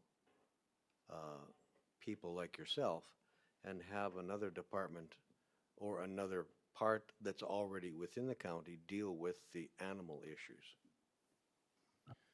Through the chair to answer that question, we do have the Animal Protection Act under our system. When you're looking at the animal control files here or incidents, this includes horses, cows, dog complaints, dog bites, dog attacks, dog at large. A large portion of our time is spent, and we, as senior leadership as well as our department have tried to come up with a tagging system to make it easier for our officers. But majority of those calls are coming in from our local residents with dog issues or animal issues. So to contract that out, I mean, we've had an animal control officer here before. It worked extremely well, but we would still have to step in when it becomes to animal protection end of things. Any other questions? I have one more. Go. So, and that would be for administration, actually. I need to understand how much it's costing our ratepayers to provide a service for another municipality. That's a big question, and there's things that we need to understand in that situation, but we have to take a look at too. We're providing a service. Now, should that service be neutral? What I mean by neutral is that if we spend $1, we get returned $1. Should it be that we are where we are today, where I believe that we're spending $1 and only getting back a portion of the dollar? So I think that we need to look at that seriously. And I mean, we dealt with the the biggest blow this year to our budget was the RCMP bill that just came in and said, this is what you have to do because this is what it's costing. Now we have a similar situation, might not be exactly, where we're subsidizing, and I see the county taxpayer subsidizing another municipality for a service. And that's part of the review that we asked to be done. So if I can answer that, we do have what the billable rate is for those contracts that adds to the total of the 388,000 in revenue that Officer Choma spoke about. The rate has increased year over year that those contracts are in place. I think part of the service level review is to determine the number of hours that are committed into that contract, and is that the appropriate number of hours that are needed. But the rate is definitely not cost recovery neutral, if I can put it that way. The rate is established to ensure that the juice is worth the squeeze, as Councillor Voltner has said. But we can provide that type of detail. We didn't put it in the high-level service overview because we didn't want to necessarily outline specific individual contracts, but we can ensure that we're being fiscally prudent when we pick rates and establish contracts with other municipalities. That answers my question, thank you. You said your number 2 expense is unsightly property cleanups. Can you explain what that all entails? Yes, through the chair. We, as enforcement officers, do unsightly properties, and of course, if there is any sort of cleanup cost to that property through the proper channels of orders and so forth, so allows us to recoup our cost of that cleanup by adding it to the tax roll. So those costs get paid by the county and then added to the tax roll. It's basically in or out of our system at that point. Okay, so it's neutral then? Like, or do you have to wait until the tax roll's paid? Again, I'm going to defer that to finance. Okay, so this is the best slide to have up. So that second row, enforcement collection that you see across, where you have budget of $30,000 per year, right? The actual is what has been placed on the tax roll, and there are methods for us to collect that money. It is, say for an example, when you look at 2025, there was an expectation that if we cleaned up properties, we would bill at least $30,000 because that's your budget. The actual was much higher than the budget. If you go down to contracted and general services row, where it starts at $17,108 there, we also have budget to spend $70,000 hiring companies to come and do those cleanups of those properties.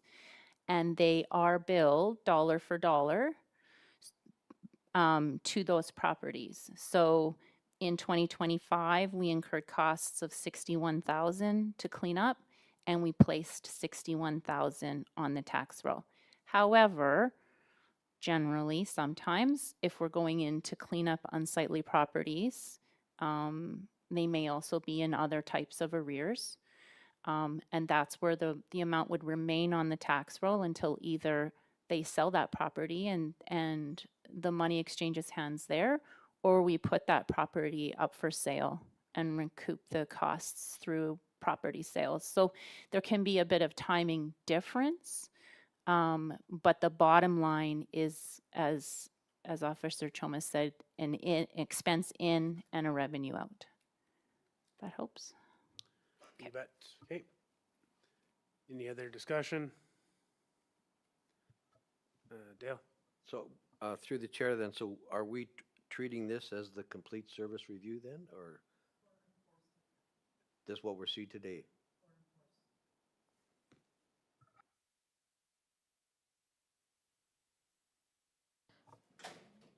Go ahead.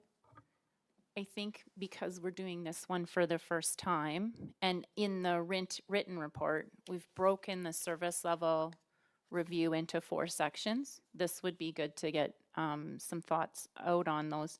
So we have the service overview.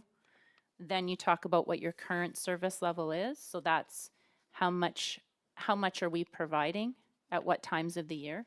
We also, it's important to identify who your customers are and who your contracts are with. So that's your current service level. Then your service statistics at a very high level. And in a great example of the conversation we had, animal incidents are going up or traffic incidents are coming up. How are we preparing or adjusting our service? So that's where service statistics would open the conversation. That's why we have some year-over-year increases on the report.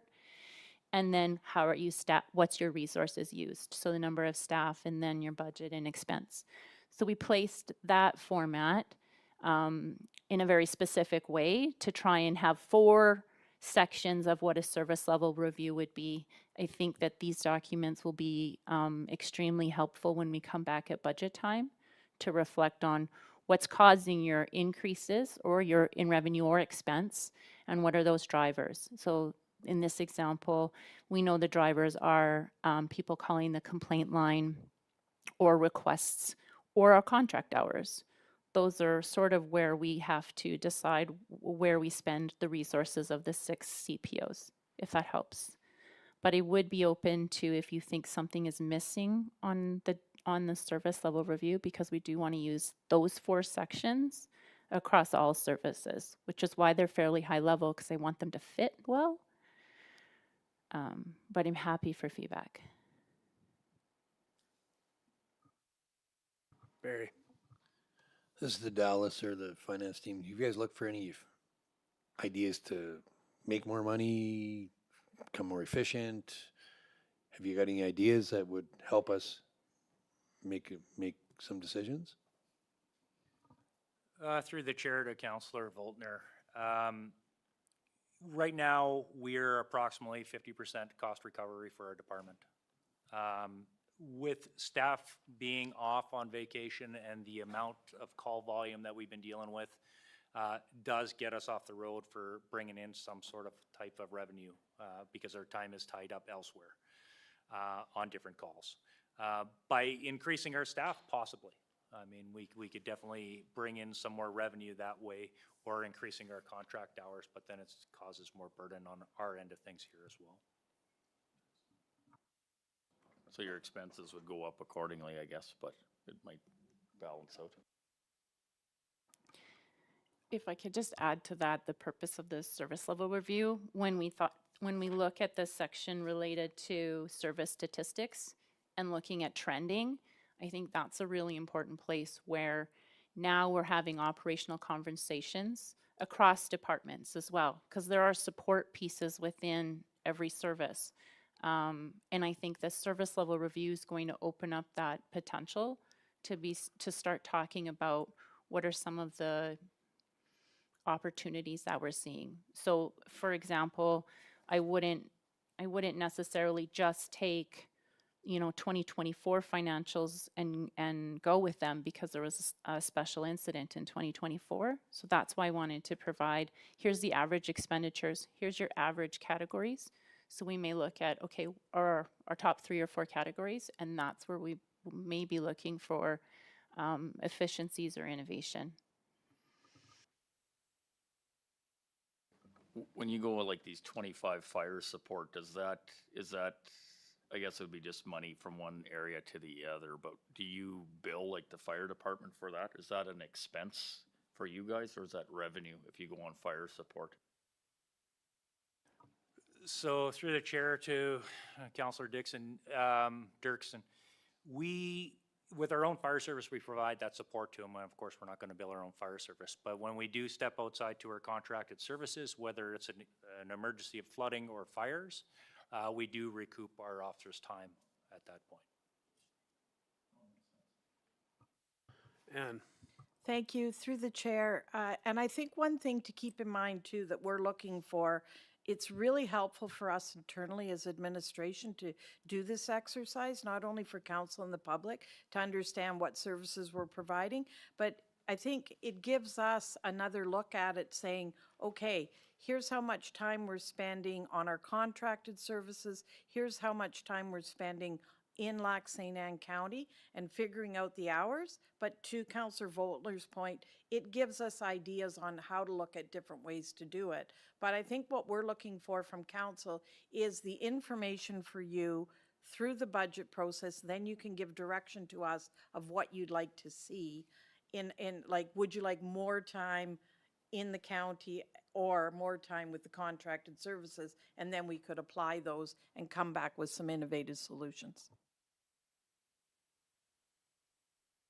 Okay, Jürgen, then Dale. Thank you for that, Anne.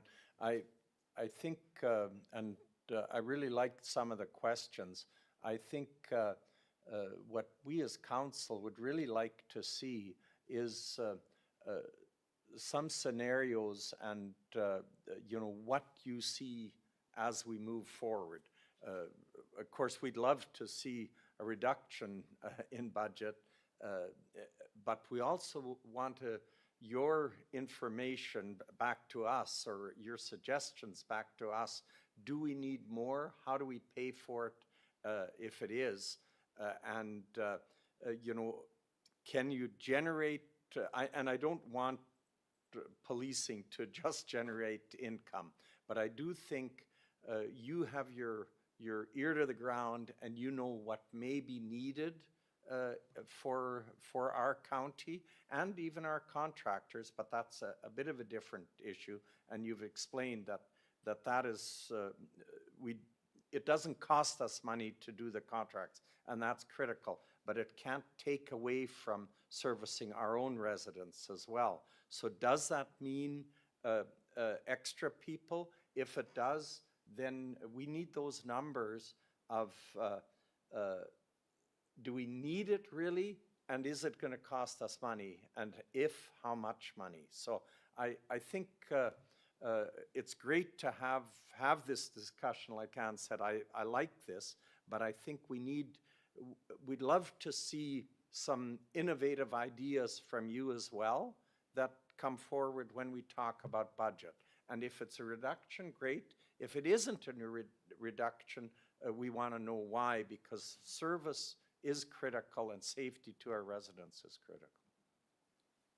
I'll sneak Ann in first here, Dale.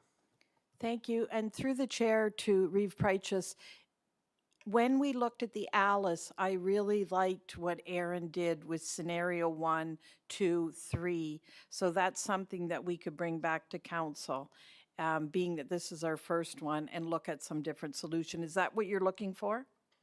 Yeah, absolutely. Be innovative and look at it as a clean slate, and but knowing what you know already, because we don't know a lot of these things as councillors. We hear from our residents for sure, but you know how the actual working and how that works, and the leadership team can take a look at that and present those options to us. Dale. So just to tag team on that, for me, a service level review is most useful for three things. 1, service costs. 2, what it produces. And 3 would be what changes if we increase or decrease. That's important to me. And when I see those, I'm not so concerned about how you achieve that, but when you give me a goal of that, I'm not going to tell you, well, you should increase your hours, you should do what. It's not my job. My job is to look at those 3 big things and then make a decision, keeping in mind everything that Jürgen has said, because that's very important. And I know when I want to add one thing, though, to what Anne spoke about, is those 3 scenarios. The biggest thing in the previous one was there's no financial impact. That needs to be in every one of those scenarios, the financial impact, along with all the other stuff. So that's what I like to see. Excellent. Any other discussion? A couple motions here. Do we need anything, or do we need to direct administration Anything further? If so, we'll need to put that in a motion. I'll do option 2. With what direction? And option 2. With what direction, Dale? And administration's gonna come back with some information that we've asked for. That's good. Okay. Any other discussion? All in favor? Good, motion carried. Thank you. Thank you for the report, too. Yeah, excellent job, thank you. What do you want to do? Want to do this bylaw? And maybe break for lunch after that? Okay, Amy and Brian.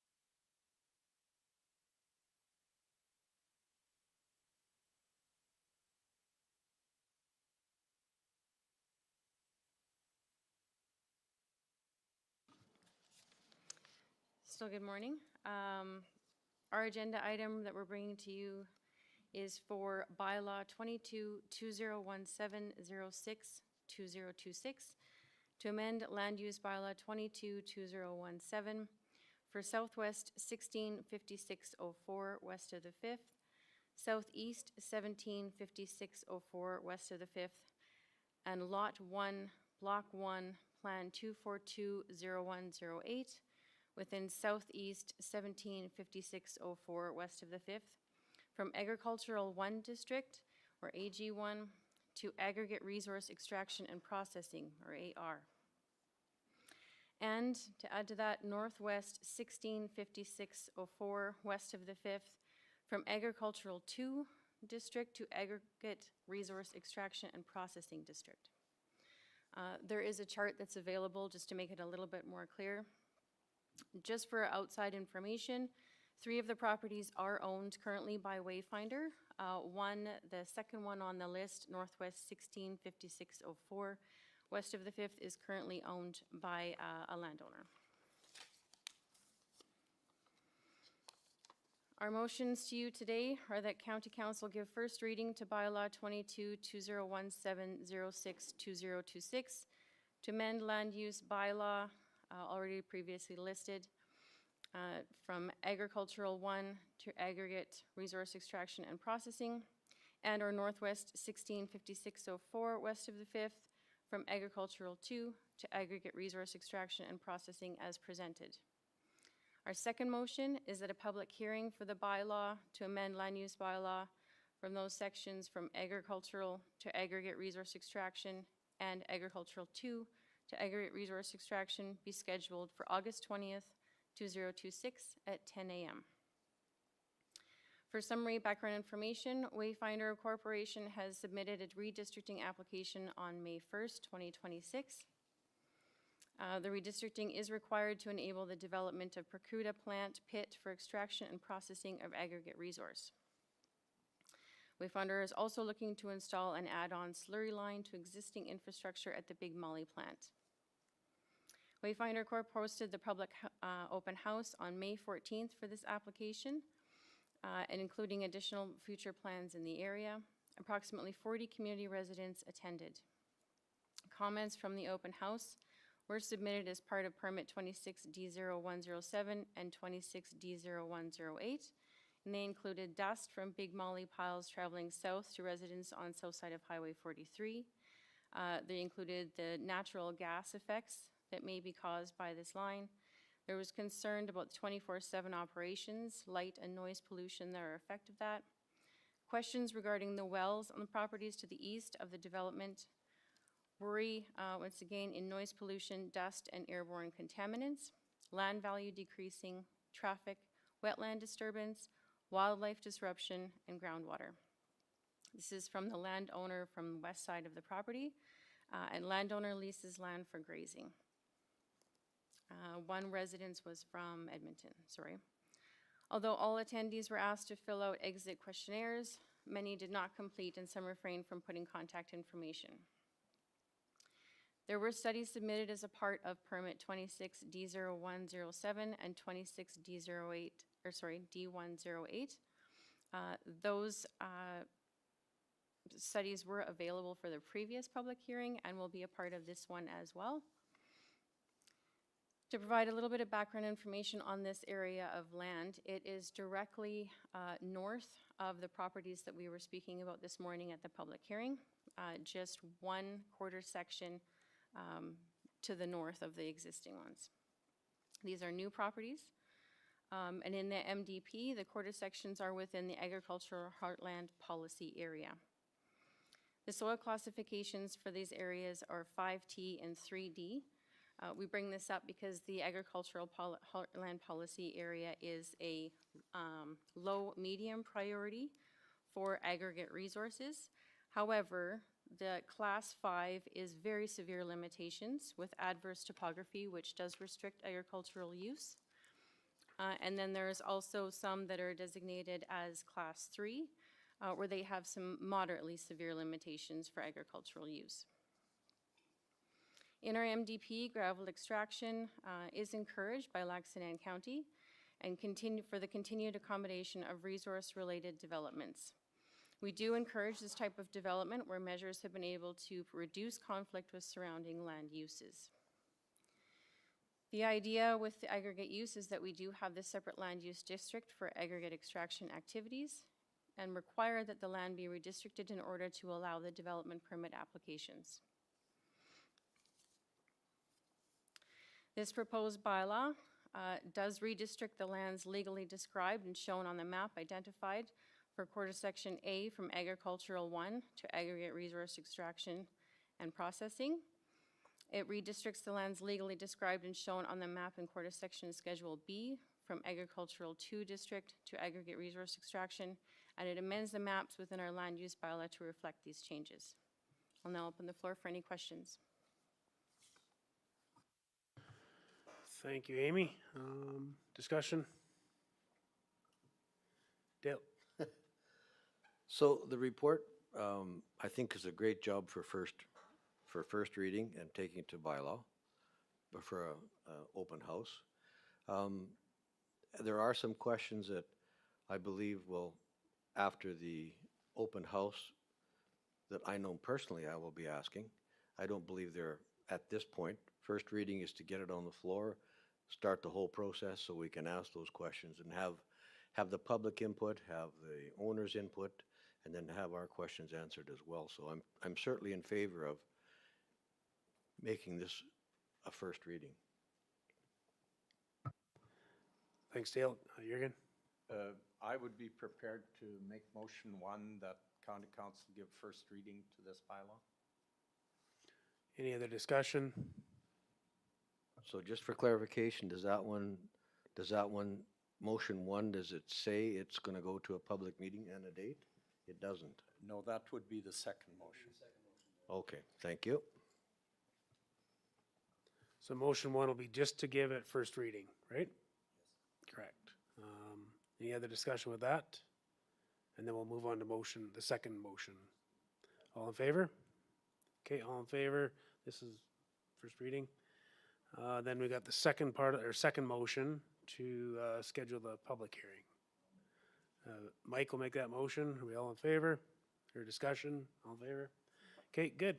Motion 1, 2 carried. Good, thank you.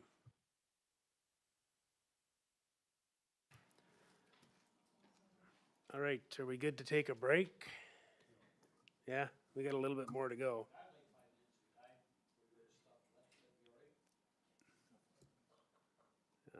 Was it a public input session, or is what you're thinking? That's all over, so you want to talk to us on break? That's about all I can suggest, right? Okay. What do we figure? 20 minutes for a break? Back here at 1/4 after? All right, we'll adjourn this for a quick break. We'll be back at 1/4 after 12.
All right, we're back.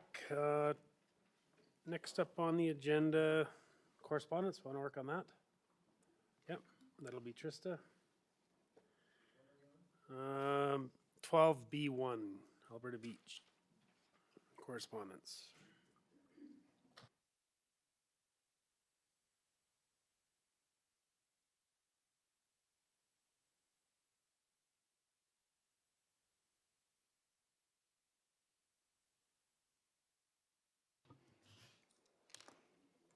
Good to go? Thank you. So Alberta Beach sent correspondence titled Highway Acuity Highway Dispatch for Medical First Response, or the MFR program, dated June 24th, 2026. The letter was provided initially in response to discussions that were held at the January Regional Municipalities meeting. There was a conversation there around dual dispatch response by Lac-Saint County and the Alberta Beach Municipal Fire Services. Alberta Beach Municipal Fire Services includes Alberta Beach and the summer villages of Castle Island, Nacman Park, Silver Sands, Southview, and Valquinton. And they contract Fire Rescue International. The letter further references correspondence between Fire Chief David Ives of Fire Rescue International to Minister Ellis with a response from Minister Jones. All of these are included in your package. The county does have currently has a mutual aid agreement with the Alberta Beach Group, and the agreement is written in similar language as all of our mutual aid agreements are read. So basically, when we require assistance, we call out our mutual aid partner to provide that assistance, and vice versa. When they require assistance, they will request our response. The recommendation is that we receive this correspondence as information, and it is before you. Any discussion? Go ahead, Jürgen. So I know we've discussed this previously, and we had Chief Schroeder present this to us. And we did make a bit of a commitment to the summer villages and to Alberta Beach at our meeting of the summer villages in January, I believe it was. And I think possibly we should be looking at some sort of a decision here rather than just accepting it for information. You know, unless we want to keep kicking the ball down the road. But I believe that, you know, I read through the stuff in detail, and the letters back from the minister are quite clear that we are totally within our right to do what we are doing, and that's quite acceptable what we are doing. And I'm wondering if we shouldn't, rather than just accepting it for information, bite the bullet and make a decision on this, and either that we continue doing it the way we are, or if we're not, then we need to have a discussion on that. But that is sort of my thinking on it, that I would like to see a decision moving forward, and people may not be happy with the decision, but nobody will be happy either way you go, and we just have to do what we feel is the correct decision. No, go ahead. Yep, I agree. Barry? Yeah, I agree. I think we need to make a decision, go with what Randy told us earlier. We're more than capable of doing what we have to do. We no point in billing the residents twice for dual callouts, because that gets very expensive, and they already complained about some of the pricing already. And I think we have more than enough apparatuses and people to do the job. And then I'll just add to it there, we've had changes since 2023, since our previous dual dispatch. We now have a DC, Deputy Fire Chief, that lives in the area that automatically responds. Our CPOs, as we've seen in the previous presentation, the fire response are way up, way high. They are floating around all the time. They're in the areas, and they're automatically dispatched to this stuff as well. And then the other thing is, he went off, or the letters prior are off when he was based out of Onaway and Alberta Beach fire stations. We've now taken over service delivery to Onaway. So now he just has that one station in Alberta Beach. So, Dale? So my only concern is that somewheres in the letter I saw that there's a different service that we provide. We can't provide the same type of service. Is that, I need clarification on that. What I mean by emergency, like BLS or ALS, whatever it's Yeah, called. so I think what you're referring to is the level of response in the MFR, and the response back from the minister was that Fire Rescue International responds at an EMR level, and Laxton County responds as a advanced first aid, I believe it was, but I just want to confirm that. In the response from the minister. But Randy has spoken to council about the MFR program. And he is quite comfortable in the response protocols that we have set in place for medical first response. And so we will continue, and we can continue to look at that regularly and add services if we need to do that. But at this point, Randy's quite comfortable with the level of service that we're providing in response to medical calls. So that was my only concern, actually, that we're actually not comparing apples to apples here. And so we have to be careful in that particular thing. Maybe it's something more that we put in our department. I don't know that answer, but that's my question. And then to add to that would be, if the nature of the call dictates that we need that level of service, we're joined together on the same dispatch company, so it's instantaneous. We can have them responding with us, right, when it's needed. And you can also look at how many other counties don't have all this extra stuff, right? Like, we have the basics, we have more than enough to service the area and the people we have. And I think we spent a lot of time and money and energy on our fire department so that they're well equipped and well trained, better than most, I would think, and some of the ones I've talked to. And I think Ed could attest to that. So I think we can handle things. I think we have more than enough qualifications to do what we have to do. Mike? Yeah, I would agree. We got lots of equipment and, but is there anywhere else in the province that has an automatic dual call out, or is it just, you know, like we do, if we need the extra help, we do the backup call, I guess, whatever you want to call, right? As I'm sure Ed would be able to clarify that, but I don't think there's anywhere else in Alberta that has a dual rollout. I'm not aware of anything personally, but I don't want to say that that doesn't exist somewhere in the province. Randy may know that better. However, I do know that the mutual aid response agreements are common everywhere, wherever there's a border that's shared. That's the word it says, looking for the mutual aid, right? So if we need more support, we get them from wherever we get them from, right? Either the international or Parkland, depending on where it is, right?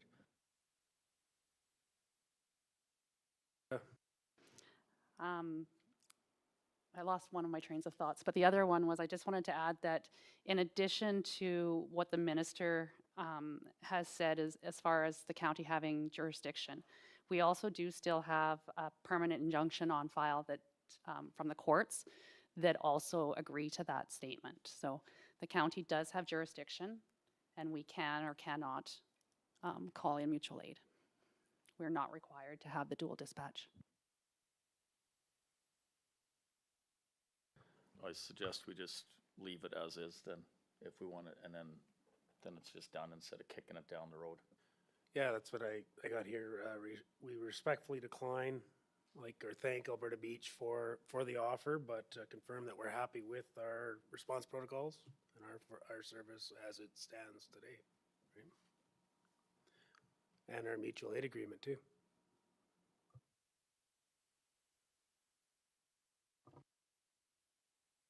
I would be prepared to make a motion that we ask administration to draft a letter stating those facts and that it comes to the Reeve for signature. And we send it back to Alberta Beach.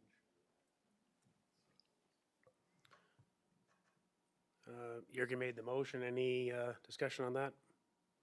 All in favor? Carried. Good. I'll find my paperwork. Thanks, Trista. Next one, call to action, strengthening Alberta public safety and Alberta polling results. Who's going to look after that one? Through the chair, this was something that came in at the last minute, and we added it to the agenda because being conscious that our next council meeting isn't until August 20th, but we did not have time to assign it to anybody or to further look into it. So it's for council's review and possible direction.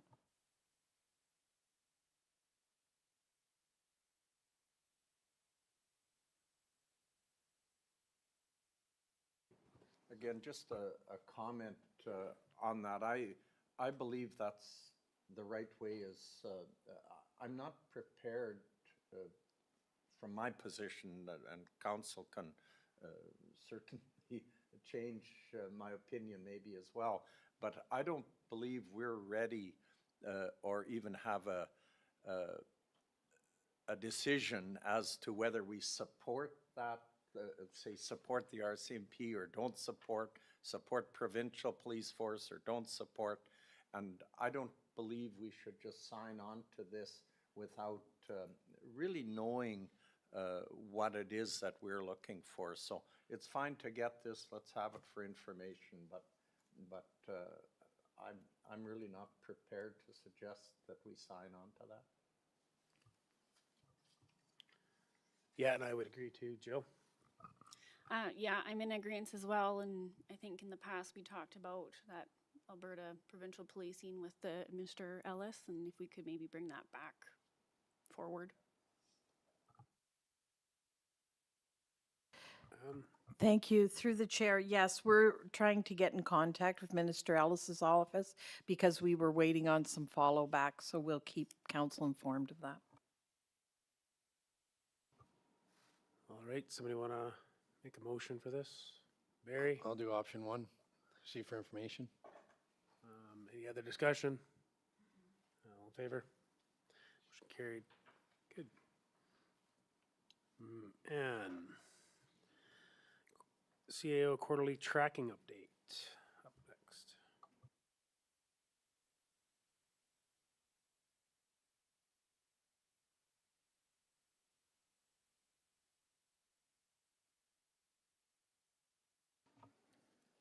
Good afternoon. I guess it's afternoon now. This quarterly tracking report is follow-up to Deputy Reeve Johnson's inquiry at the last council meeting on July 9th. The copy that you've got here is color coordinated so that we can go through it. And what this is this council's follow-up list, resolutions or bylaws or direction to staff at council meetings. As I go through it, I'll update you on the status of the various things. And my hope is that we have it quarterly. And I'm thinking the next one would be in October, but at the second meeting of council because the first one's the organizational meeting. The first one is the snowmobile club that came to council early on in my time here, and Trista has informed me that they have had the open house. And Trista, do you know if there's any more information on that? Thank you. Through the chair, the group did complete the open house. They have sent in an email this week asking about next steps, and so we'll meet as a team and try to figure that out. It will likely come back to council for some direction, probably at the next meeting, but they have collected some information. I haven't seen what they heard yet. Thank you. With regards to Darwell Lagoon, this has been outstanding, but as you know, we've had a few open houses and a few Darwell Lagoon meetings. The last one being that there's a follow-up meeting on September 15th in which GM Campbell and GM Hartman will be presenting some options for the funding mechanism. And that will be, is that correct, Brian? Is that the 15th of September? Correct. Okay. And you'll notice I've color coded them and my color is yellow, so there's only two of mine there, just to say that that's outstanding. This one is one of the issues that we have if we don't have clear direction. So Deputy Reeve Johnson did ask where this was at.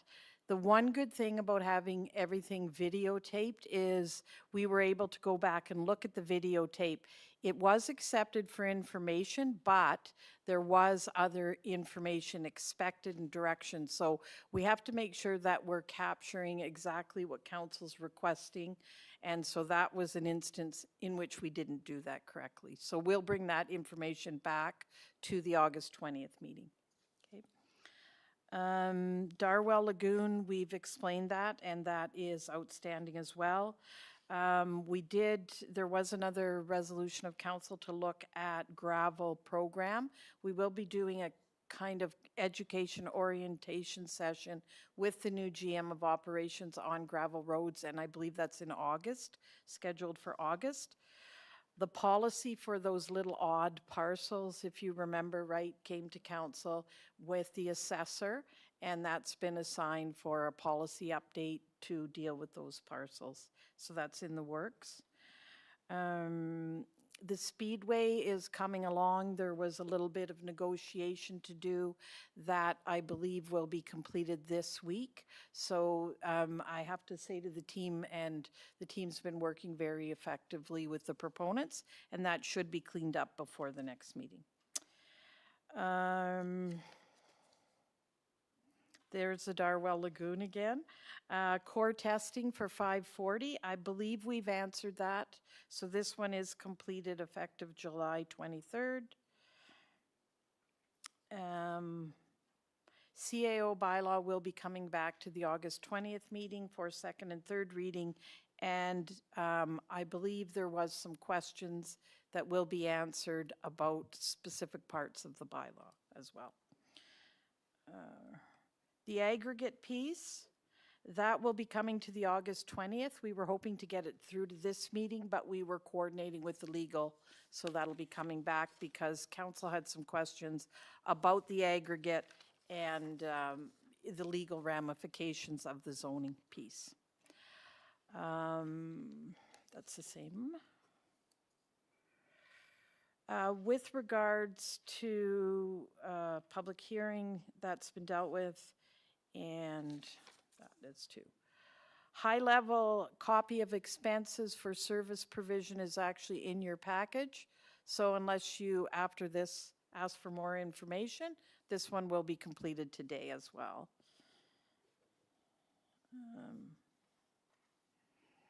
Private snow plowing, we had a pretty full agenda this time, so that will be at the August 20th, and GM Frank will be dealing with that. I think I did send out to council all of the policies and the compassionate list that you were requesting so that you can come ready to discuss that on August 20th. The Wild is outstanding, and the Bearland condos will be coming back. So those are, we can actually delete the 263-2026. That one can be removed permanently because they all turned into the 262-2026. Okay, so it's the same? Yep. Okay. Great. 2023, 2026, CAO quarterly reporting to council. This is the first one. Looking forward to feedback. And if you're happy, then we will continue this quarterly. It's a really good tracking system and it's fairly straightforward to get done. So helps me as well keep everybody on track. Any questions?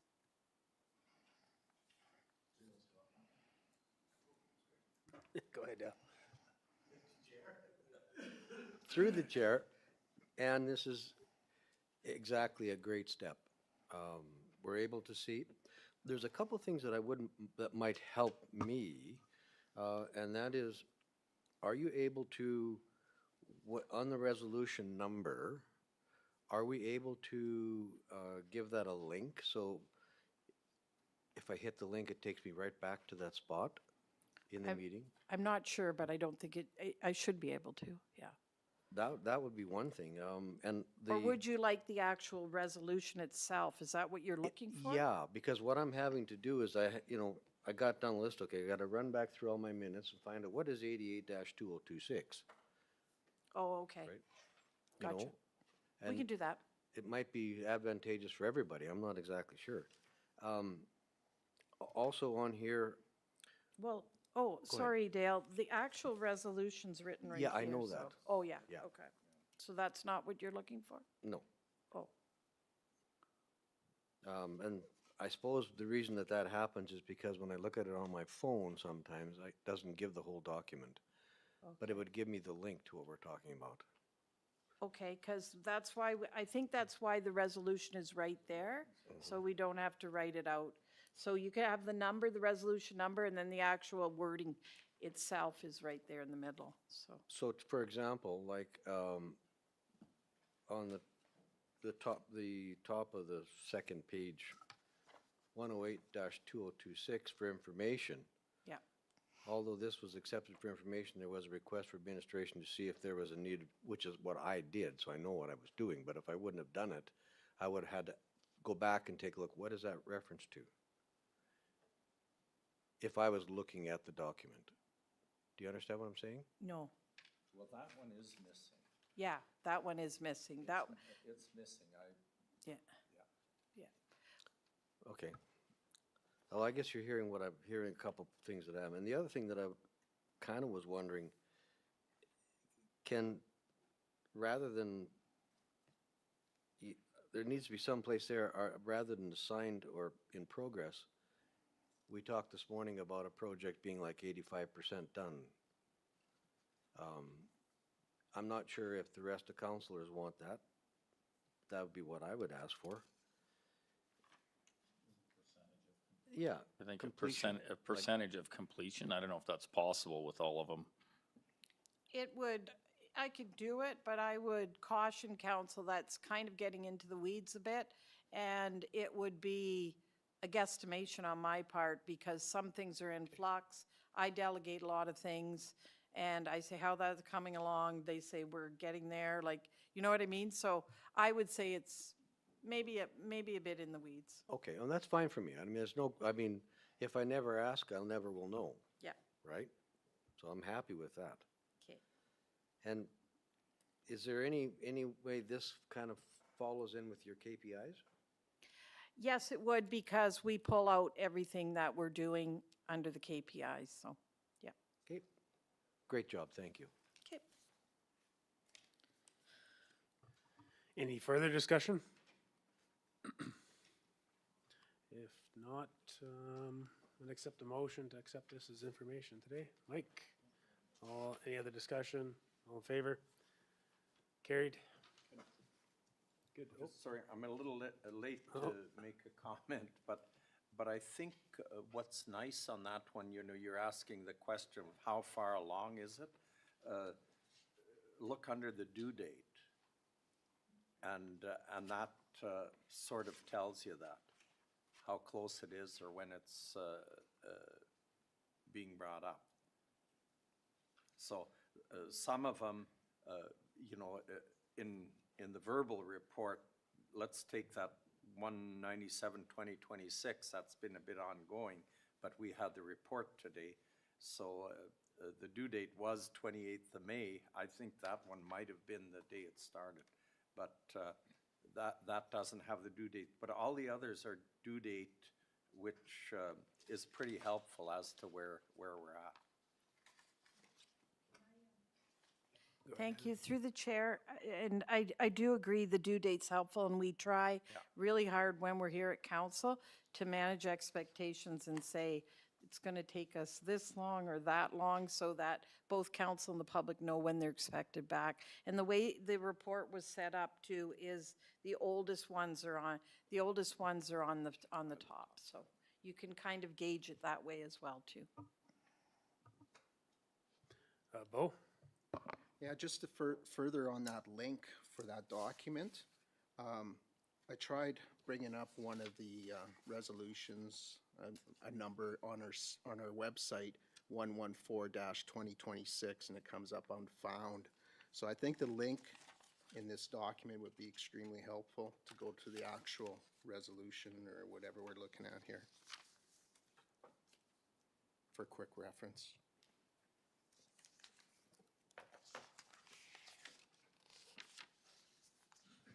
Any other discussion? Motion to accept that, or no, we did that, we're already done, we're already way beyond that. I was late. Jürgen got us backwards, yeah. All right, sorry. Yeah. Next up, municipal service delivery, high-level costing. Thank you. Through the chair, this was a request from Deputy Reeve Johnson, and I think when we were talking about service delivery, you wanted a high-level costing of the departments, and in order to do a quick turnaround, that's what you got. Just so you know that administration is very all-encompassing. It consists of the CAO's office, which is also the GM's, IT, the clinic, and finance. So that's inside, it's inside administration. So this should give you a kind of idea of the cost. And what I would like to see is, I know my KPIs for the next 6 months are which areas of service delivery would you like me to look at? And I do need some direction on that. So I'm hoping this will help you give me some clarity too. We have a lot of services that we deliver, but I need to know where council's priorities are. Discussion there, guys? Would it be something if we come back for the next council meeting with a list that we would like to see? Okay. How do we want to do that amongst us? Yeah. What kind of format do we want to go with? Do we want to bring our top 5, each council, compile them and pick the top 5 out of them? I don't know. Dale? Yeah, and I think originally, Ann, you'd asked for the top 10. 5 is fine. I mean, like, I think when we talked about the top 10, we were running from campaign, right? And we're still running, thinking we could get everything done in the world. But we're realizing that we probably can't. So 5 top would be far more of each division. And then we can actually put them together and find out some of them might be similar across all divisions. Bo? Does administration have a priority for us out of this list of what needs to get done ASAP? One of the things I would say is, it's up to you. One of our biggest things is roads, in my opinion. Roads, fire, and policing, those are huge, and they're very expensive. So there's also, what I heard in the last 6 months since I've been here, a desire to also look at the clinic, because the clinic is outside of the scope of what a normal municipality does. And that's something that will take a bit of work to do. But I do think those are some of the areas that I would suggest looking at early on, roads being the top roads. I think that would be a great start, those recommendations you have there. And other items that might be of interest would be something like the gravel program, what we expect to be able to work with.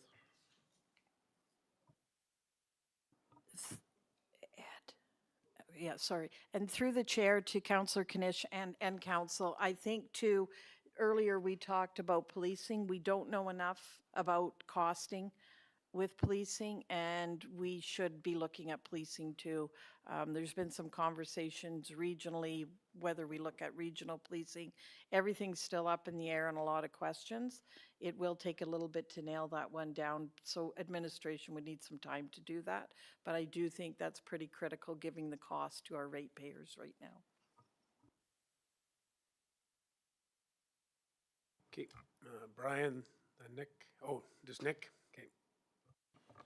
I would just like to add caution that with roads being such a large profile, I think it would be better for us to break roads into smaller chunks of profiles rather than try to tackle it as one whole, especially because we're dealing with a lot of flooding issues and the mitigation and stuff like that. We still have a lot of time going that direction.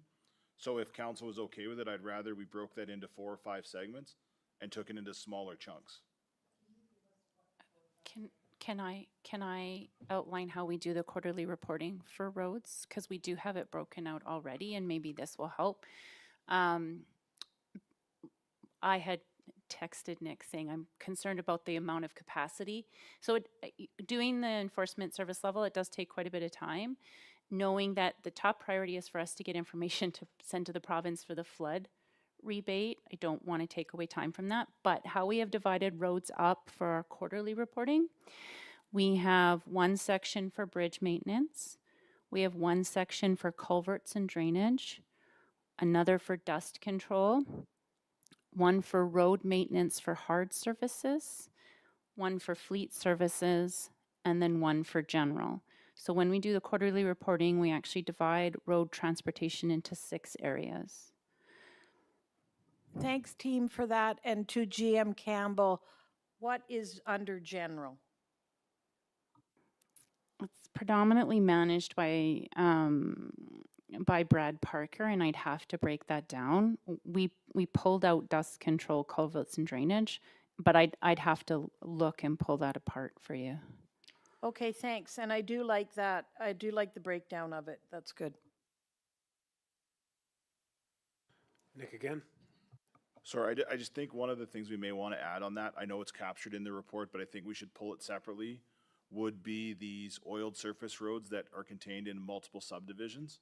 I think that is its own separate conversation, rather than trying to lump it in with hard surfaces in general.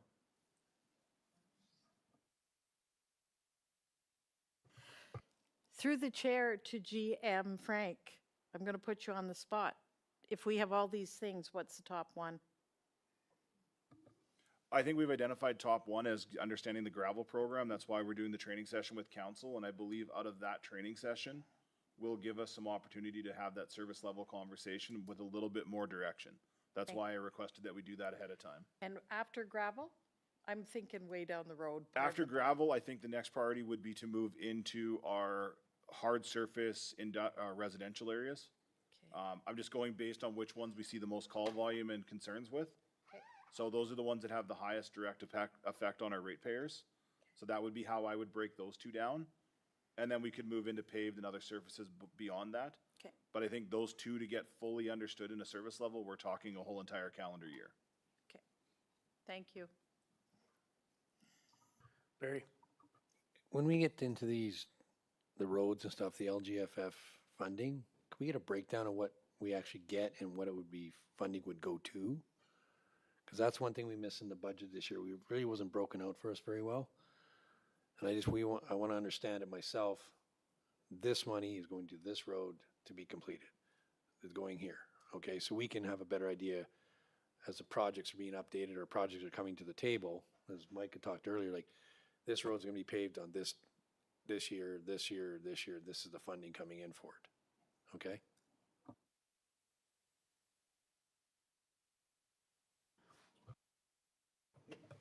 So I think we're really close here to finding the top 5 topics. You know, we should be able to put this to an end.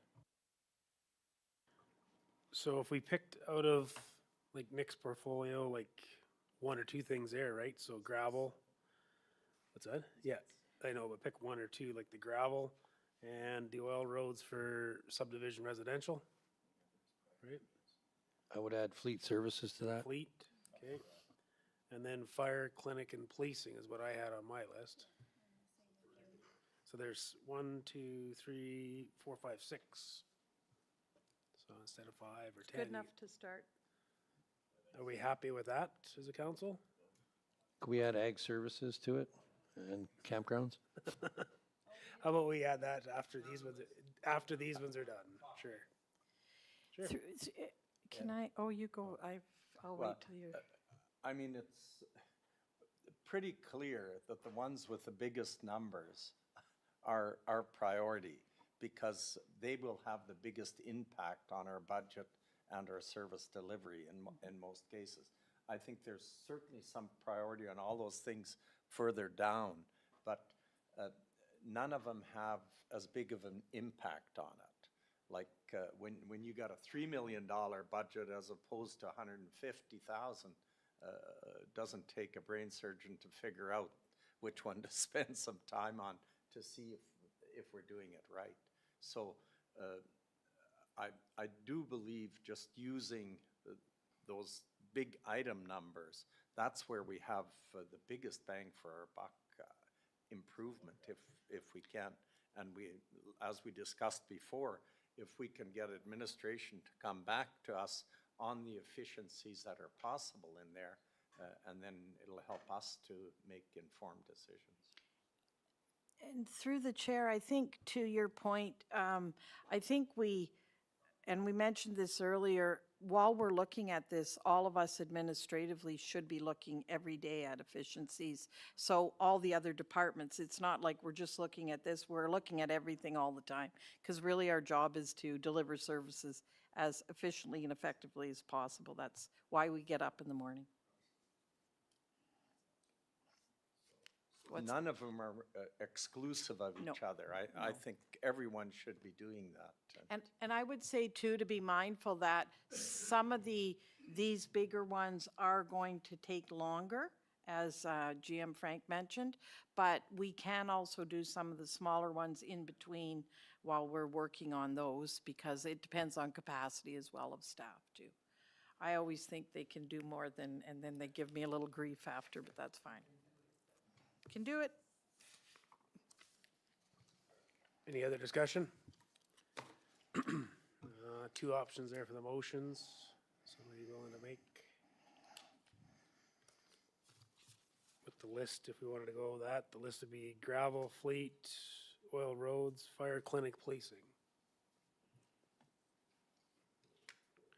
Say that again, Ed, sorry, gravel fleet? Gravel, fleet, oiled roads, like are the subdivision stuff, fire clinic and policing. Nick?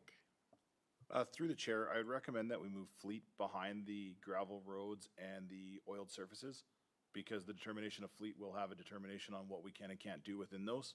So establishing those service levels first. Okay, sorry, how are you saying to do that, Nick?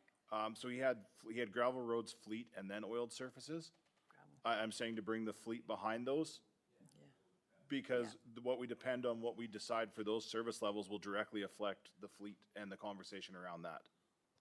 Yeah, So- sure, I agree. That's just the list, whatever order they come in. If there might be some easier ones to get to us quicker than some of your stuff there, Nick, right? Barry? Do you think we should have ag services above the clinic? Just saying. What do you guys think? I think the clinic needs to be dealt with as soon as possible, and it should be a subcommittee maybe working on that. That needs to get figured out. Mike and I are on the committee. We've had one meeting with Brian Hartman and another consultant person, I guess, of ideas that we can bring forward on that. We haven't had any update on that, so that'd be appreciated if we could get something on that.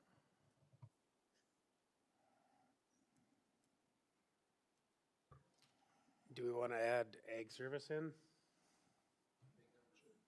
Okay. There you go, now you got 7. Okay. Is it, okay, I got it.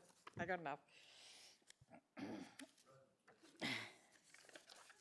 No holidays. All right, I'd entertain a motion. Mike, option 1 there, and with that list of service areas. Yeah, with the 7 that you had on the list. Yep. Any other discussion? No? All in favor? Good. Motion carried. Thanks, Ann.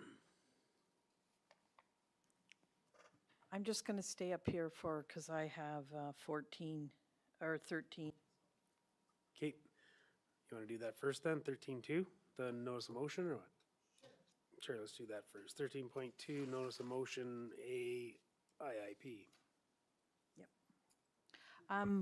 Go ahead, Councillor Stoney. I am bringing forward sorry, let me just find it here. I wrote it all out. I'm bringing forward a notice of motion for administration to provide a detailed report regarding the Alberta Advantage Immigration Program to be provided on the August 20th meeting, please.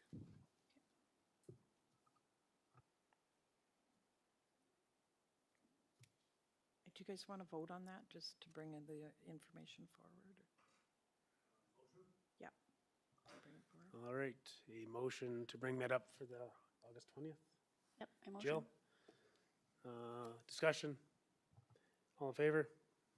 Good. Motion carried. Thank you. Getting down there, counselor or county council monthly committee reports. Does anybody want to speak to anything they've been up to for the last month? Dale? Well, I'm wondering, whether this is what we want, or would we, to say we've, for example, I'll pick myself. Do you want to know I met with a ratepayer to talk about water release into the Sturgeon? Do you want to know I toured a bridge in a beaver dam? I think it's far more important that what I do is I come back, say, for example, after the Lackland Enhancement Protection Association meeting, I update council on what was dealt with at that particular meeting or what we're looking at. I mean, you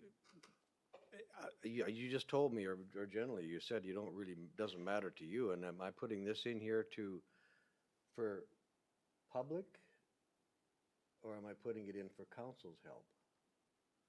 Is a question that I would be asking. If I'm putting it in for both, then you're gonna see what you see.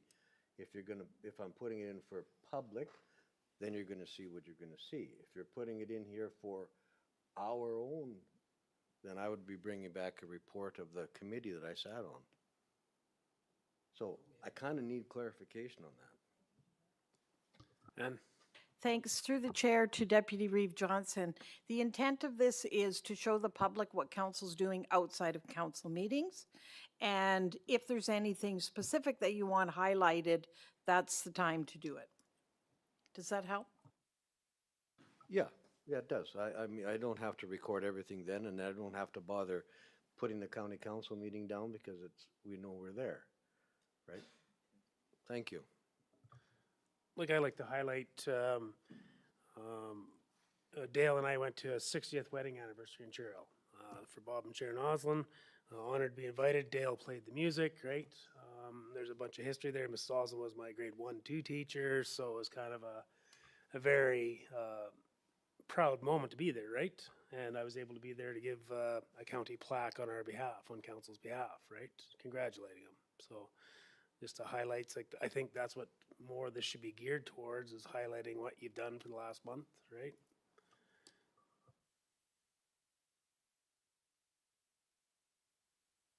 Well, I would agree with you, Ed. I think it's good to show people that you're out and about doing your thing, right? So you're not just here twice a month and that's all you do, right? And then if you don't mind, I had one more I was gonna highlight, was the July 5th Skyhound Ranch event that I listed there. So this is a ranch owned by a military veteran. He's a helicopter pilot with the military and a STARS pilot. This branding event is an event to bring people together for awareness to mental health and in veterans and first responders, while working with the Legion and the Veterans Association as well. I attended the event in conjunction with Sangota Fire Community Foundation, where we barbecued, supplied burgers. And then I understand the invitation was sent out to all our first responders as well. There was a change of date there because of the rain, and then just schedules and calendars, people, it wasn't well attended, right? So stuff like that is pretty important to be out and about in, I feel, with the community. And of course, we have 100+ first responders that could benefit from this event as well.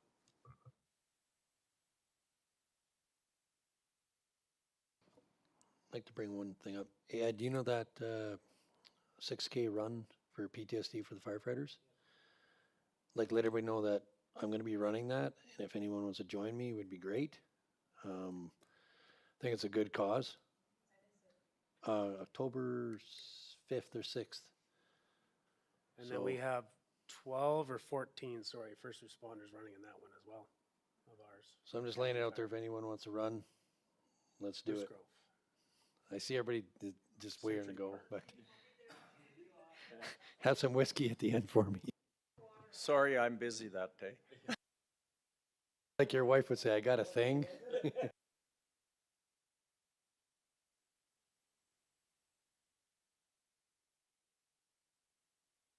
like I said, I'll be running and I'm, if you guys want to sponsor or help out or whatever, or I'm gonna give her my best, see if I can set a record. Perfect. Anybody else? Okay, do we have to make a motion here? Just accept this as information? Yeah, Jill? Discussion, all in favor? Good. So I think we're just, the closed section now? So what do we need to do there? A motion? You're gonna make some I'll motion move to go into closed session. Okay. And then we'll be back after the closed session to end the meeting. Okay, and we'll do that at 1:03.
All right, we're back here in open session to, I guess, continue on our conversation regarding the ALICE program.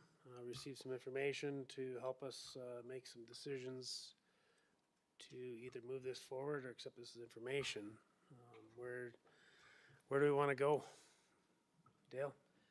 So when you look at the scenarios, you know, possibly speaking of continuing as is, doing something that's modified or winding it down, I think this council is more concerned about finding a better way to do what we're doing, and it would be more in tune with a modified style of delivery. And I'm wondering whether administration can give us a little bit of help on that modified program. Through the chair to Councillor Johnson. We do believe that we can do this internally with shifting staff priorities, moving hours around, as well as we do see fluctuations in seasonal hours for ag services. So moving things into different timelines and will also affect that ability. It does reduce the support from within the county on other departments because it's not a fully active program. It doesn't require as much grant writing, grant support. So you will notice that it does take down the hours of financial support, professional support.